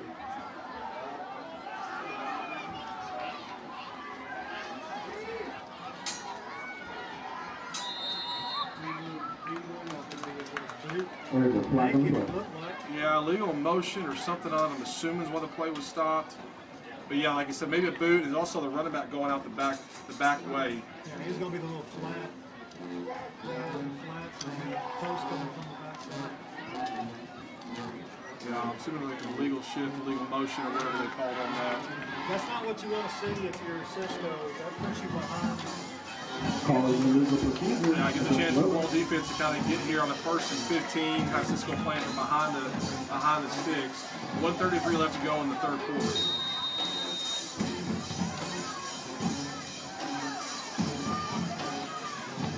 Cisco under center with 2 back. That boot action again. Out by the quarterback, he's keeping it the whole way. That is Grayson Tanner again coming up. Number 14, number long on the carry. Yeah, it's a great tackle on that. Got about 7-8 yards, setting up a 2nd and 8 for Cisco. You know, the Hawks actually feel like they played it pretty well. They had the edge to it. The long just broke that containment, able to get 8 yards out of there. It almost looked like boot action, but it was not a foul. He knew that he was running the minute he turned it. Under center again. Tackle everybody. That's a great way to play that. I think Gibney there got the quarterback from behind. I'm assuming a little maybe midline action as well. Number 14, number 1 had the ball. As a quarterback pulled it, Gibney was tackled from behind. So 3rd and, instead of losing, it's 3rd and 8 here. Big defensive play here coming up for the Hawks. I think it was a play side. Once again, get them off schedule, timeout, penalties to do that every time. You see ball capitalize on this, you would assume that you'd see an intermediate, maybe a comeback. 2 people in motion. Oh, good play. Jones jumping that tight end. Line, great stop for the Hawks. Yeah, that was Dylan Gibney getting up in the quarterback's face, probably making him throw it faster than he wanted to. You know, Coach, one of the best things I think so far that we're seeing on both sides of the ball, we're able to call a lot of names. A lot of people are making plays and getting involved, but a couple of them, like Gibney himself, we called multiple times for him. And so, great stop there for the Hawks, setting up 4th and 9 here. Quick kick again by Long. Good punt for Long. Kemp fields it. He's going to come back outside, wraps up the ball like he should. Good job, way to take care of it. Hawks get the ball on the 30-yard line with 22 seconds in the third quarter, down 18-14 to Cisco. And so as we wait here for that, I also want to remind people again that our broadcast is sponsored by the Pixelcast Media. There's no better way to get your story out to the world than with video, and no one in San Angelo does it quite like Pixelcast Media. I also want to thank our sponsor, San Angelo To Go. Order local, get something to eat, watch a great Friday night football game if you're at home. And so thank you again for our sponsors being here with us. We get a first down here for Oasis Crop Insurance. Toss out to McCabe, he's going to cut back inside. Tough run. And this guy's electric. I mean, you never know what he's going to do. He might have ran 40 yards to get 9, but it was an impressive 40-yard run there to get that 9. So like you said, electric was a good way to find that. Great vision, great cut, and great balance. And that is the end of the third quarter. So again, Hawks down 18-14. We'll jump to our sponsors real fast, and then come back here to start the fourth quarter. And protect. First Community Federal Credit Union's Platinum Visa is a giant of a credit card. With great low rates, no annual fee, no balance transfer fee, and even a rewards option, First Community's Platinum Visa is the card for you. With security as a high priority, you can lock your card in case it's lost, stolen, or just to limit its use. So be smart, bank smart with First Community Federal Credit Union's Platinum Visa.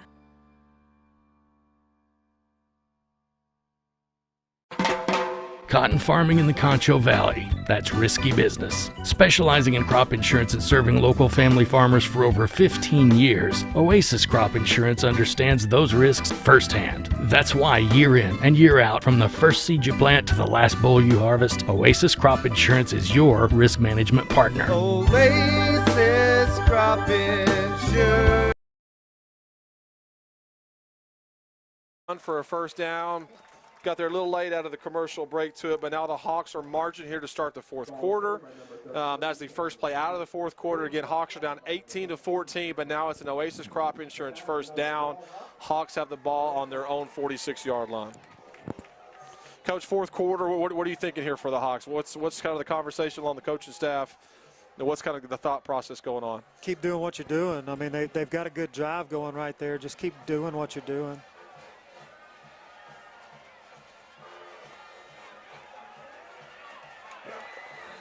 Well, the sack's the hard play on that, but good decision because it was covered up pretty well on the backside for the Lobos. Yeah, the only thing he could have done to maybe, and this is a young quarterback, is throw it out of bounds. Yep. Manage the game. That way you don't have a 2nd and 17. But he got in a situation where he had a lot of pressure, and he at least didn't make a throw downfield that he didn't want to make. So about 2nd and 17 on the 39-yard line for the Hawks. Trying to make about half of it back now. But now it puts you in what you normally don't do, which is a vertical game. Yeah, and Cisco will be coached up well on that. Those long situations, kind of look for that play action with the boot to it. Able to keep some containment there. So 3rd and 17, 10:47 to go. And so as we line up here for it, again, not many 3rd and 17 plays, but get back what you can. Turns into a first down or close, fantastic. If not, at least trying to move the field to help a little bit better field position. Well, either that or if you can make 6 or 7 and kick another 45, you can pin them inside the 10. Oh. It was almost a fantastic throw and catch there for Hawks. Came up just a little short as it got knocked away. Set him a 4th down. Again, we'll take another 45 punt here, Mr. Allen, if we can. And hopefully set Cisco deep. And then again, get back and play a little defense and make a good little run here in the back end of the game. And that was Pierce Jamison right there, that the ball just went right off his fingertips. But he was the intended receiver. And we did have a missed snap earlier. Sitting at 15 again, so. That Great one, if punt he'll flip with a fair over, catch. Good. Drop him inside the 15 or right at the 15. About a 46-yard punt. We asked for 45. He gave us one more. Yeah. I'm surprised the coach up here trying to figure our fingers and count. I'm telling you, crosses that 50, you got to start kind of figuring all that out to it. But great punt there by Allen. Now, they gave it to him at the 20. Coach, you and I both saw him catch it at the 15, correct? Yeah, it was a fair catch at the 15, which is bring it out to the 20. That should be on the Okay, got you, Coach. Thank you. I'm sitting in my mind going, I know where I saw him land, but you're right, so thank you for correcting me on that. So 1st and 10 here for the Lobos. I'm assuming at a very heavy dose of long.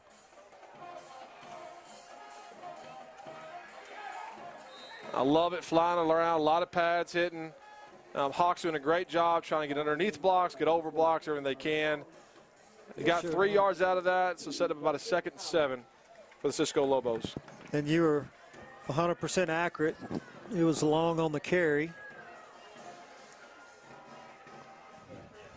You know, and he has been impressive. We saw that last week with his numbers. We've seen it tonight, and we keep harping on it. But when you got those 2 big backs along there with him, like it's about extra 2 tight ends for him. And so, but they're back under center for here. Just some motion outside to try to get a blocker outside, and that's a really good job of Ryan Andrews of wrapping him up for that tackle. About a 2-yard gain there for the Lobos. 3rd and 5, 3rd and 6, depending on where they stretch that chain to. You know, again, this could be a big play here for the Hawks. We've seen before, mostly long, getting out of the pocket, maybe a run-pass option. Figure out what he wants to do outside, and we'll see as the Hawks line up here defensively. You know, what I like about what Wall's doing defensively is with all these formations and their ability to use backs as tight ends and blockers, they're keeping their scheme simple, allowing their kids to play fast. So now they got boost motion and the ball's down. Oh, we got a guy running down the field. Does he see him? Out of bounds? Yeah. Woo. I don't know if you can see that from the camera angle, like I said, or the Texas Bank Instant Replay, but there was a bobbled snap. Cisco Lobos had their inside receiver, number 3, running right down the middle of the field. But luckily as well, with the bobbled snap, also pressured by the Hawks, forced long out of bounds, but set up a 4th and 5. And so great series defensively for the Hawks there. Yeah, Wall got away. Hernandez was all by himself about 30 yards down the field. But 1, Wall got pressure in his face, and 2, he was off balance going out of bounds and couldn't quite make that throw. We said as coaches before, sometimes the best coverage is good pressure up front. Yes, sir. So Luke Kemp is back again. He's going to bobble it, but pick it up. He's going to be down at about the 41-yard line. Good coverage there by the Lobos. I've said it again, I've been impressed with Luke Kemp back there, catching the ball and being aggressive, trying to make a play. You know, he's had some good runs. That one not as much. Again, that's just great coverage. But that will spring, and it could spring later in this game if needed to. But he is trying to make a play back there. Absolutely, you know, and those guys are hard to find because you got to have a guy that can't worry about what's in front of him, only the ball coming out of the sky. I always thought they had to have a little bit of crazy in them. If you're going to be back there, people are at your full speed to catch that traffic. Crazy in a good way. Somebody's listening at home trying to figure out what I'm saying. But 1st and 10 here for the Hawks on the 41. That's going to be a handoff to Garrett Guy again, I do believe, on that Oasis crop insurance 1st down. So seen that a couple times now. That defensive line is pretty much just trying to cut the offensive line. Yep. They're trying to clog holes. You know, I wouldn't be surprised if we saw a little bit more outside because of that. Trying to keep them off their linebackers so their linebackers can flow. But you're right. I mean, that's the next option to it, right? Yep. And Dillard's back in at quarterback. Finally got the pitch. The timing on the pitch was great. Yes. It looked like that maybe Matthew Steen. I can't see that far, to be honest. I heard him say number 2, so that'd be Dane Reynolds. That's Dane Reynolds, then.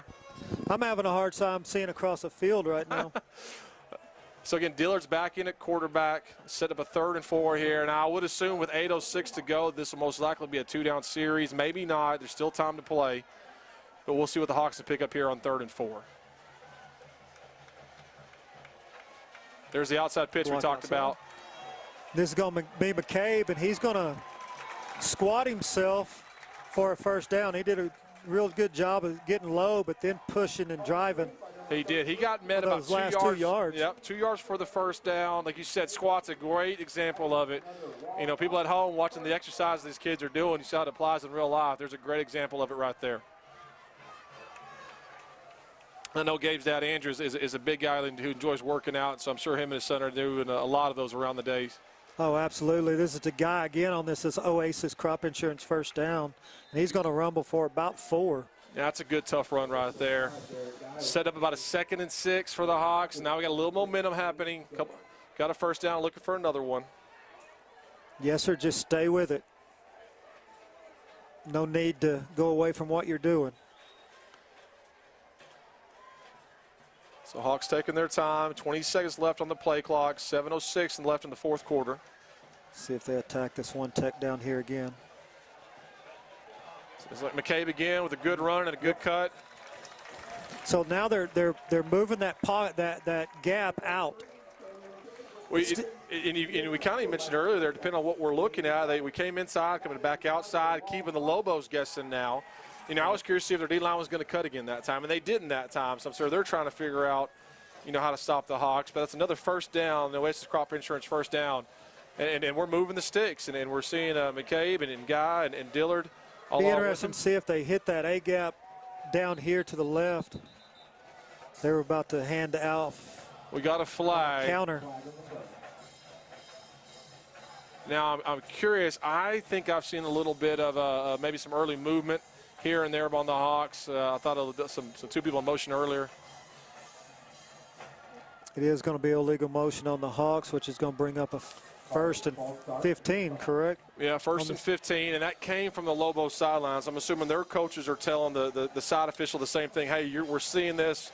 If we're seeing it up here too, and got the wall caught on that. But first and 15 with 6:35 to go. So you get 2 Oasis Crop Insurance first downs. Right. This is Crop Insurance first down 2.0 here.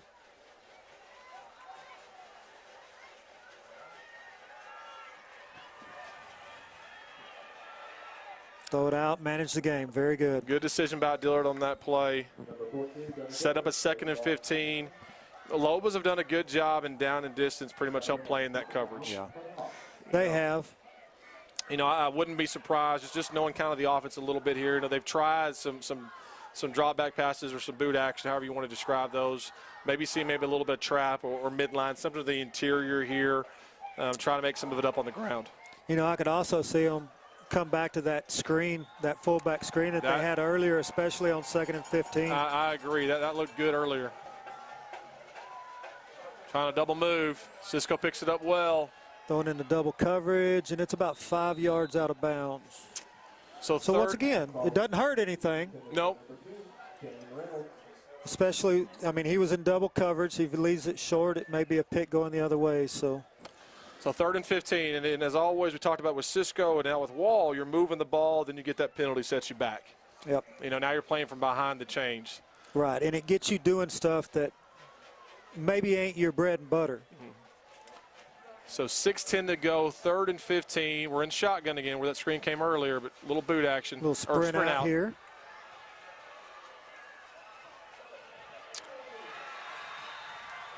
I think we're trying to direct some routes out there. And he took a big shot trying to get his receivers to push upfield on a sprint out there. Yeah, that's the one thing that we could tell here from the press box. A lot of the receivers were almost ran their route and stopped. Right. Which we don't want. That quarterback's out on the edge. You got to go find some space, find some grass out there, give him a chance to it. But now it's 4th down with Mr. Allen back here to punt again. Again, 45-yard punt again would put us right at the end zone, so we'll go 44 this time. We'll try to catch this thing up. That bobble may be pretty good. He kind of kicks it off the side of his foot, but it's going to roll down to about the 16. About the 16-yard line. And so with 5:53 left to go, Hawks are down by 4, had a good drive, got a penalty, had some incomplete passes there. Now we're setting up a 1st and 10 for the Cisco Lobos on the 16-yard line. Both teams still have their 3 timeouts with 5:53 to go. So Hawks here, especially in the fourth quarter, they've played the field position battle, and they've done well with it. Yep. And so hopefully they can stay down here again and give themselves a good chance with the clock starting to work against us. Yeah, now this is another great chance for a good series of keeping them pinned. They're going to hold him right there for pretty much a no gain. And I'm of course, the guy up here in the breast box, but the more that Long is not running the ball and it's going to somebody else, I think that's a good thing for the Hawks. It sets up a 2nd and 10, maybe 2nd and 9. They give them a little bit, it looks like. It says 2nd and 10 on the scoreboard, so we'll say that on the 16-yard line. No, you definitely want the ball in somebody else's hands because he is a load. Yes, Plus, those guys are great blockers for him when they have to be. I thought we'd get about at least 3 plays in a row of seeing Long from the backfield. Yeah, I did too. But they've gotten this place and ran that lead ISO. Here it comes again. There he is again. He's going to be play. stopped for about a yard gain, maybe a half a yard. I think that's Gidney again, and he is just unleashing off the edge when they don't block him. And that backside tackle is stepping in to probably help see the B gap to it. He's free just running, and he's not worried one or the other. There's no misdirection, just go get it, and he has gotten off the ball in a hurry. And all the DT's got to do is get in his way, just enough for Gidney to come flat, and that's exactly what he did right there. So 3rd and 9, 4:45 left to go. This is a big series for the Hawks defensively. So we've seen it throw it to the number 17, has been probably his primary receiver. We know Hernandez had to play last week. Sprint out, you better get the drag across the field. And he falls for a tackle for it. Good play. That's going to be a loss of about 5. Pressure on the outside, coming back in. Gidney helped out with that. They've done a really good job of containing him off the edges right there. Yeah, that's a little scary part. As soon as he broke, I was worried about him just running into space. And and that's probably more scary than him throwing the ball down the field. But again, that young man running across a grain is definitely scary. So 4 minutes left. By the time they punt this, they work the clock down. It'll be about 3:45. Again, great field position for the Hawks. Punting from his own 5-yard line. Real quick kick again, and looks like Kemp's got a chance to field it clean. Yeah, he's going to let it roll. Back off of it. They're going to get the ball around the 41. 40-yard line. Good field position. Again, we'd love to catch that if you can out there, but it's a little hard angle, a little low. And so, again, it'll be a 1st and 10 for the Hawks, 3:40 to go, down by 4 in the 4th quarter as we start here on the 41-yard line for an Oasis Crop Insurance first down. I think they need to continue what they've been doing and eliminate the mistakes. There's still plenty of time with 3 timeouts left in their back pocket. And if you do have a penalty, don't stress out. I mean, you're getting about 6-7 yards a carry. You'll be okay. Back to Bills at quarterback. Read that and kept it on the option. For a gain of 3 yards, so we're kind of what you want right there. Dillard's coming back in, looking at quarterback.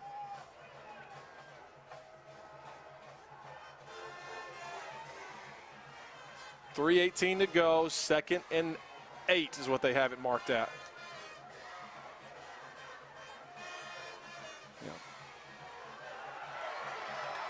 There's McCabe on the pitch, the sidestep. That's a really great run by McCabe. He stretches him and then kicks it right inside. Great run by Dillard on the triple option. Pitched it at the last moment. Great blocks on the edge. You saw McCabe that little slide step. You know the drill as a coach. You're putting those bags down there, run to it, slide to the right, get up the field, and he hit it perfectly. 2:55 left, another first down here for the Wall Hawks.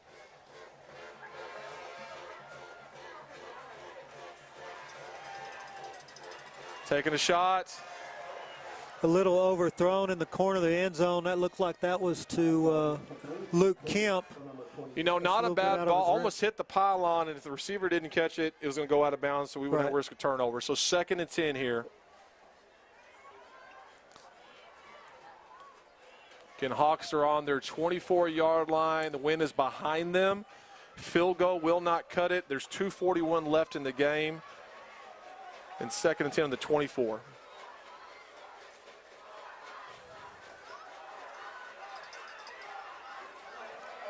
Oh, we had a man wide open. Had yeah. Dane Reynolds over in the corner of the end zone.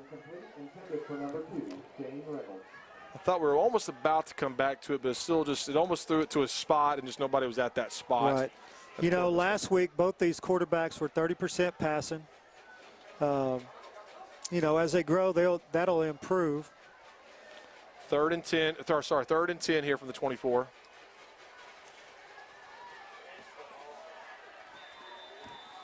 Sets up about 4th and 7 here. Ball carried by number 14, Gunnar Dillard. Ball brought down by number 53. 2:20 left. 4th and 7. Hawks still have all 3 timeouts. They're taking one now. There'll be 2:12 on the clock. I'm worried if we took a quick break, we might not get back in time. So, Coach, 4th and 7 here, moving the ball down the field, a couple of incomplete passes, got a 3-yard run on that. We've struggled with some of the passing. Well, we've struggled with the passing, we'll just say that. So 4th and 7, what's kind of your thoughts on the play call here? Well, with 4th and 7, you got a good feeling that Cisco's going to pin their ears back and come on, maybe. If I was Cisco, I would just sit back in intermediate zones, because our completion rate's way higher on shorter routes than vertical routes. Plus, you're getting good pressure on the quarterback. Vertical routes take a longer time to set up, right? With Wall, you're looking to hit that intermediate route, not necessarily that slant or that stop, but that out that they hit to Logan Thomas earlier, and you see him flexed in a little bit more now. I could totally see a sprint out with an out to him right here. 4th and 7. We'll drop back pass. They're going to isolate on out to Kemp, and he's a little bit outside, and he almost pulls it in. Yeah, and I think it would have been short, too, as well. I sit there. Good drive for the Hawks, down by 4. They got 3 timeouts at 2:07. They got to get a stop right here. They're going to have to use, two more timeouts to go. We'll see how much time that leaves them on the clock. But, again, 2:07 in the 4th quarter for the Wall Hawks, down 18-14.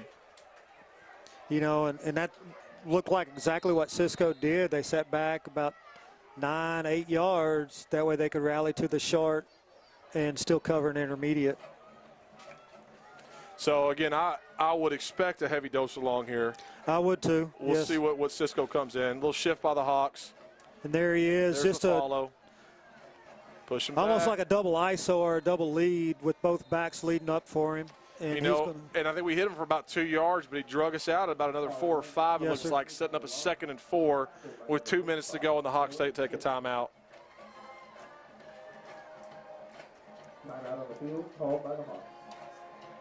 And so if they get a first down, if my math is correct, I don't think there's going to be enough time for the Hawks. With 2 minutes left. I used to have that cheat sheet. You kind of check it off, or I put a head coach in the booth just tell me how much time I got left, so I don't have to think about it on the field. Yeah, the Hawks only have 1 timeout, yes. So if not, it'll be pretty close. So the Hawks are going to have to get a stop here, call a timeout. It would leave it 3rd and whatever. A stop again, and the Hawks would probably have the ball around a minute to 45 seconds to go. But no matter what, they've got to get a stop here from a first down. No, you're exactly right. They get a first down, a minute 40, you can run off. No. Easy. But they'd still have a timeout.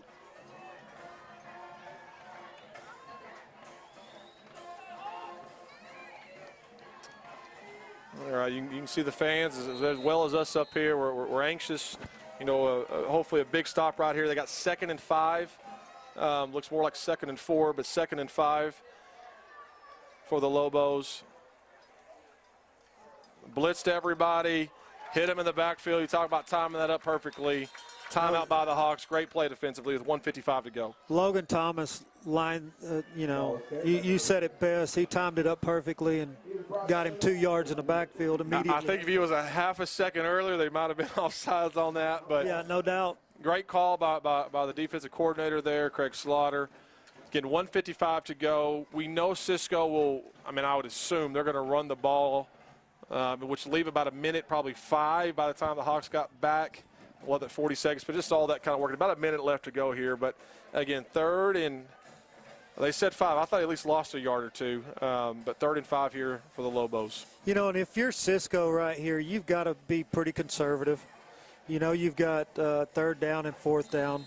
They are now out of timeouts, right? They are. One of the plays they ran earlier. Just keep it in 14's hands. Yes. We got it in shotgun in 14's hands with 2 lead blockers off tackle. Yes. That's a pretty dangerous play. That's hard to get bodies out to that as well, too. So I'm curious if they come back to that. And I could see Slaughter sending everybody again, or at least to the side that the backs are on to stop that double lead. Going under center. Yep. Make your exchange. Trying to get us the jump. Good job by the defense.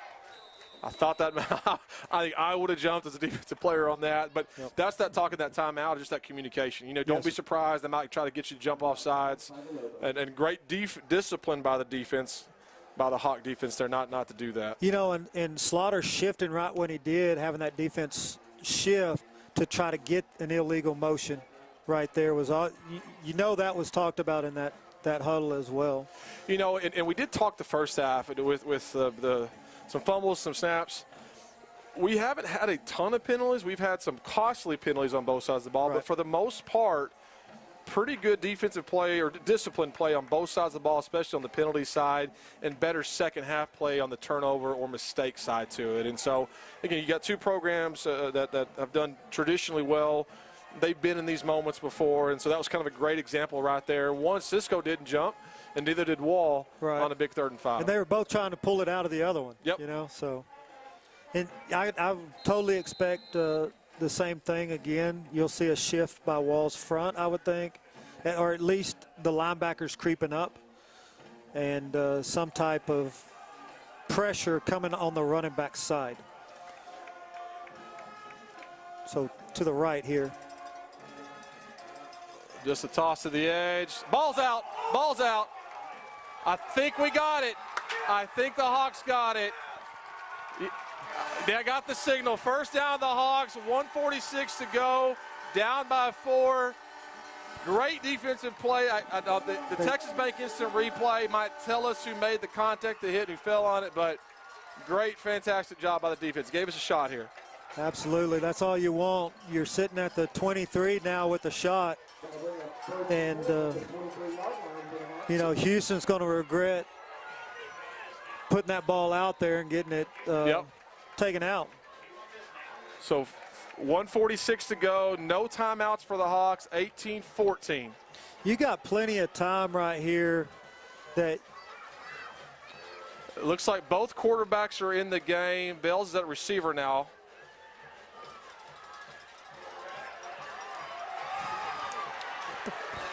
You know, that's one of that internal clock. You just got to either take off and run or throw it.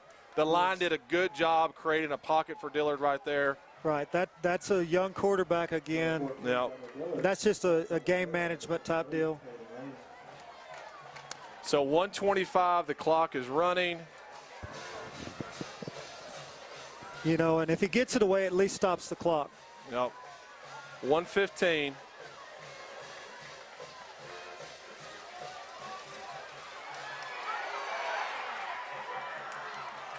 And that was dropped by Luke Kemp on a little crosser.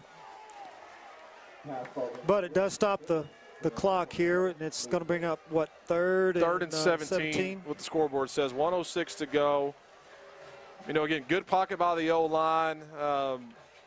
You know, we found a receiver a little bit behind him on that. But the clock is stopped with 1:06. Again, the Wall Hawks are down by 4. We got a miscommunication. You got 12, broke the huddle with 12 right there. We'll see if they get called. Yeah, they do. Did.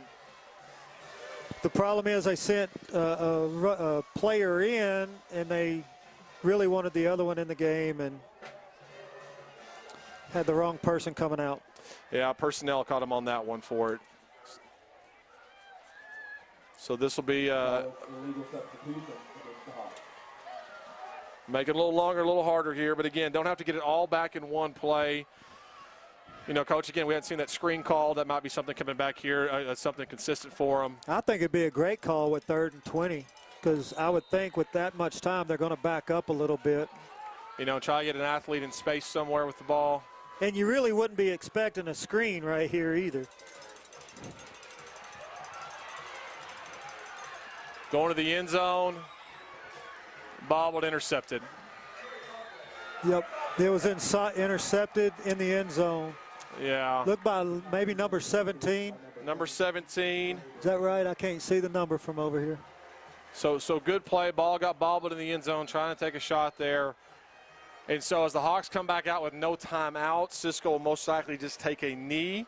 Now that was by number 47, it looks like. They'll come out and take a knee here.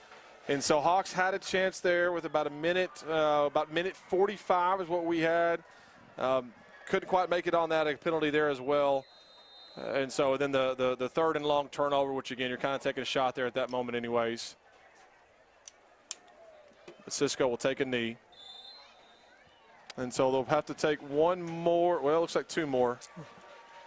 For sure, one more. That should take it down to what, about 20? Yeah, they just started the 40-second clock, so it'll take it about 8 seconds is what's going to take down to. So one more knee, and we'll wrap up tonight. Again, the Hawks are down 4 with 40 seconds to go. Cisco will take a knee, so Wall will fall to 1-1 on this season after tonight's game, and Cisco will move on to 2-0 after this game. You know, but this is a game that both of them got a lot out of tonight. When you, like we said a couple times tonight, when you play quality opponents, they expose things and they make you make mistakes. But you want to make those mistakes now and not in district. No, and like you mentioned too, I think especially on the Hawk side of it, and we'll talk a little bit more about this in the post-game wrap-up, but we did see some kids stepping up. We did see some kids that you know, made some plays and the opportunity was given to them. But, you know, it's hard because it's one night. It's a Friday night ball game. You won't win all of them. But this one doesn't count when you need it in district and things. It's good things to learn from. So we're going to take a step away. We'll come back into our post-game wrap-up, but we'll give it to our sponsors right now for some commercial timeout. Patriotic. Innovative. Dependable. Family values. Faith. Trustworthy. Ethical. Community minded. Loyalty. Honesty. Diverse. Friendly. Committed. Punctual. Customer service. These are the values on which we built Bug Express. Mom, we are honored to carry on your legacy. Established in 1927, Schertz Landscape Company is as well rooted in the Texas soil as the nursery stock we grow and sell. Since the beginning, our knowledgeable landscape professionals have been here to keep your yard thriving, rain or shine. At Schertz, we believe in keeping our nursery stocked with quality products that flourish in the conditions we live in. We call the Concho Valley home, and you can trust us to have the answers for your project, big or small. When quality counts, you can depend on Schertz. At VGI Technology, our mission is to connect and protect our communities using innovative technologies while providing an exceptional customer experience. Everyone on our team took part in creating this mission statement, and everyone on our team is committed to stand by every word. So for your home and office internet, security, cameras, and smart technology, call on your neighbors at locally owned VGI. VGI, to connect and protect.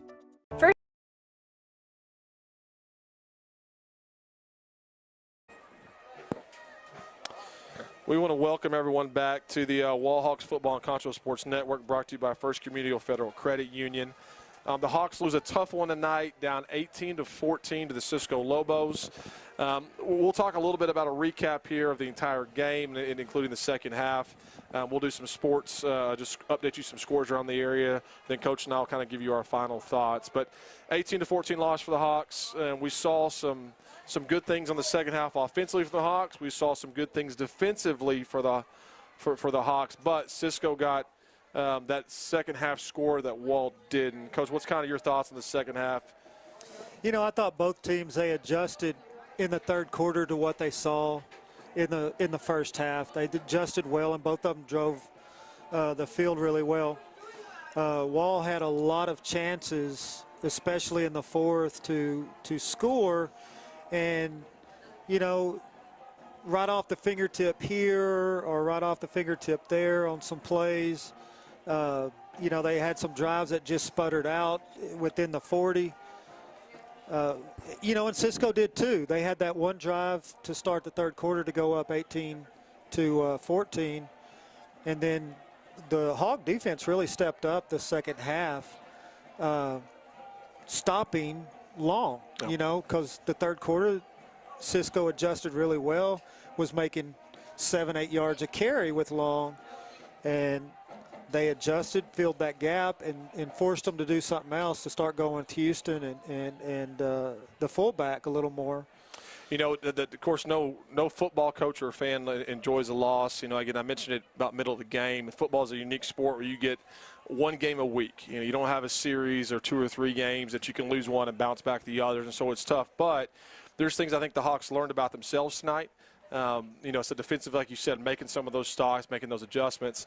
Offensively, you know, seeing some young players, Kenyon McCabe, what a highlight. You know, we saw that in a few plays, you know, from him amongst others. And so the one thing that we know we saw throughout the ball game from both sides was just energy and effort, and that's what you want on a big Friday night game.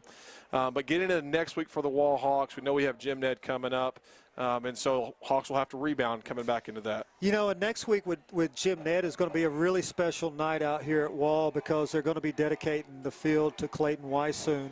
So, you know, plus it's September 9th, right before September 11th.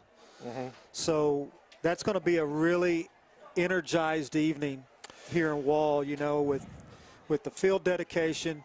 Jim Ned, who's already a rival. Another really good team that you always, it's kind of like this team right here. They're usually good. They've been good for a while. So you're going to see a really good, classic, hard-hitting, the way football was meant to be played game. You know, like that's a great highlight to what we're going to see with that. I think the Hawks have set their schedule up to make sure they have those tough matchups before district. And again, absolutely, they're dedicating the field to Clayton Weissoon. You know, and prayers to the family. I know that was an unexpected loss, and grew up with that family graduating out here as a Wall Hawk. And so I know that'll be a pretty big moment for them, but also the fans as well, just to give thanks to the Weissoons overall. It's going to be a big deal for Wall. You know, it's a tight-knit community. Yes. And that was a very, you know, Clayton Weissoon was not only a great athlete but a great man. And absolutely. This community will be out here to dedicate that and to show their respect to him and his family for what he brought to Wall. Absolutely. Well, again, another great game for Friday. Thank you guys for Concho Sports Network. We'll update some scores here, then I'll give some closing thoughts, and we'll wrap it up here. Just updating my phone. Erie County, well, it still says 61-36 at halftime, so no one's updated that. Clyde is up 26-0 over Eastland. TLCA is down 7-6 in the fourth quarter to Odessa. Cisco, we already have that score. We just talked about that. I'm just reading it off my teleprompter here. Cristoval ended up beating Grape Creek 30-10. Central is tied 49-49 with 4 minutes to go versus El Paso Montonwood. Sterling City is up 21-19 over the Miles Bulldogs. Good luck to Coach Wilhelm and them out there. Big Spring is up 26-7 over Lubbock. Lakeview is now up 27-19 over Sweetwater in the second quarter, so that's a great sight to see. Abilene is up 14-10. Abilene Eagles are up 14-10 over Abilene Cooper. Merkel is up 15-0 over Stanton. That's final. Cross Plains is final, 27-6 over De Leon. Coleman is up 48-0 over Ballinger. And then Comanche is up 29-12 over Banks. And San Saba is up 12-6 in the third quarter. Ariane is up 13-10 over Center Point. And Mason is up 21-7 over Brady. And so final thoughts for the night. Great evening, great football evening, cool weather. We definitely have, especially knowing this out here, enjoyed the rain all week. Tough loss for the Hawks, 18-14, but some good things to build on and learn on as they approach Jim Ned next week. Coach, anything else? No, you just said it perfectly. You know, it was a great football game. It was a good physical football game, and that's what you want to see out of a team. Absolutely. If you've got a physical team, you got a chance to win. Absolutely, especially in a non-district. We know they're going to build on that. Yes, sir. Thank you again to all of our sponsors, and thank you guys for joining in with us. We'll be here next week, Concho Sports Network, the Wall Hawks versus Jim Ned. Thank you.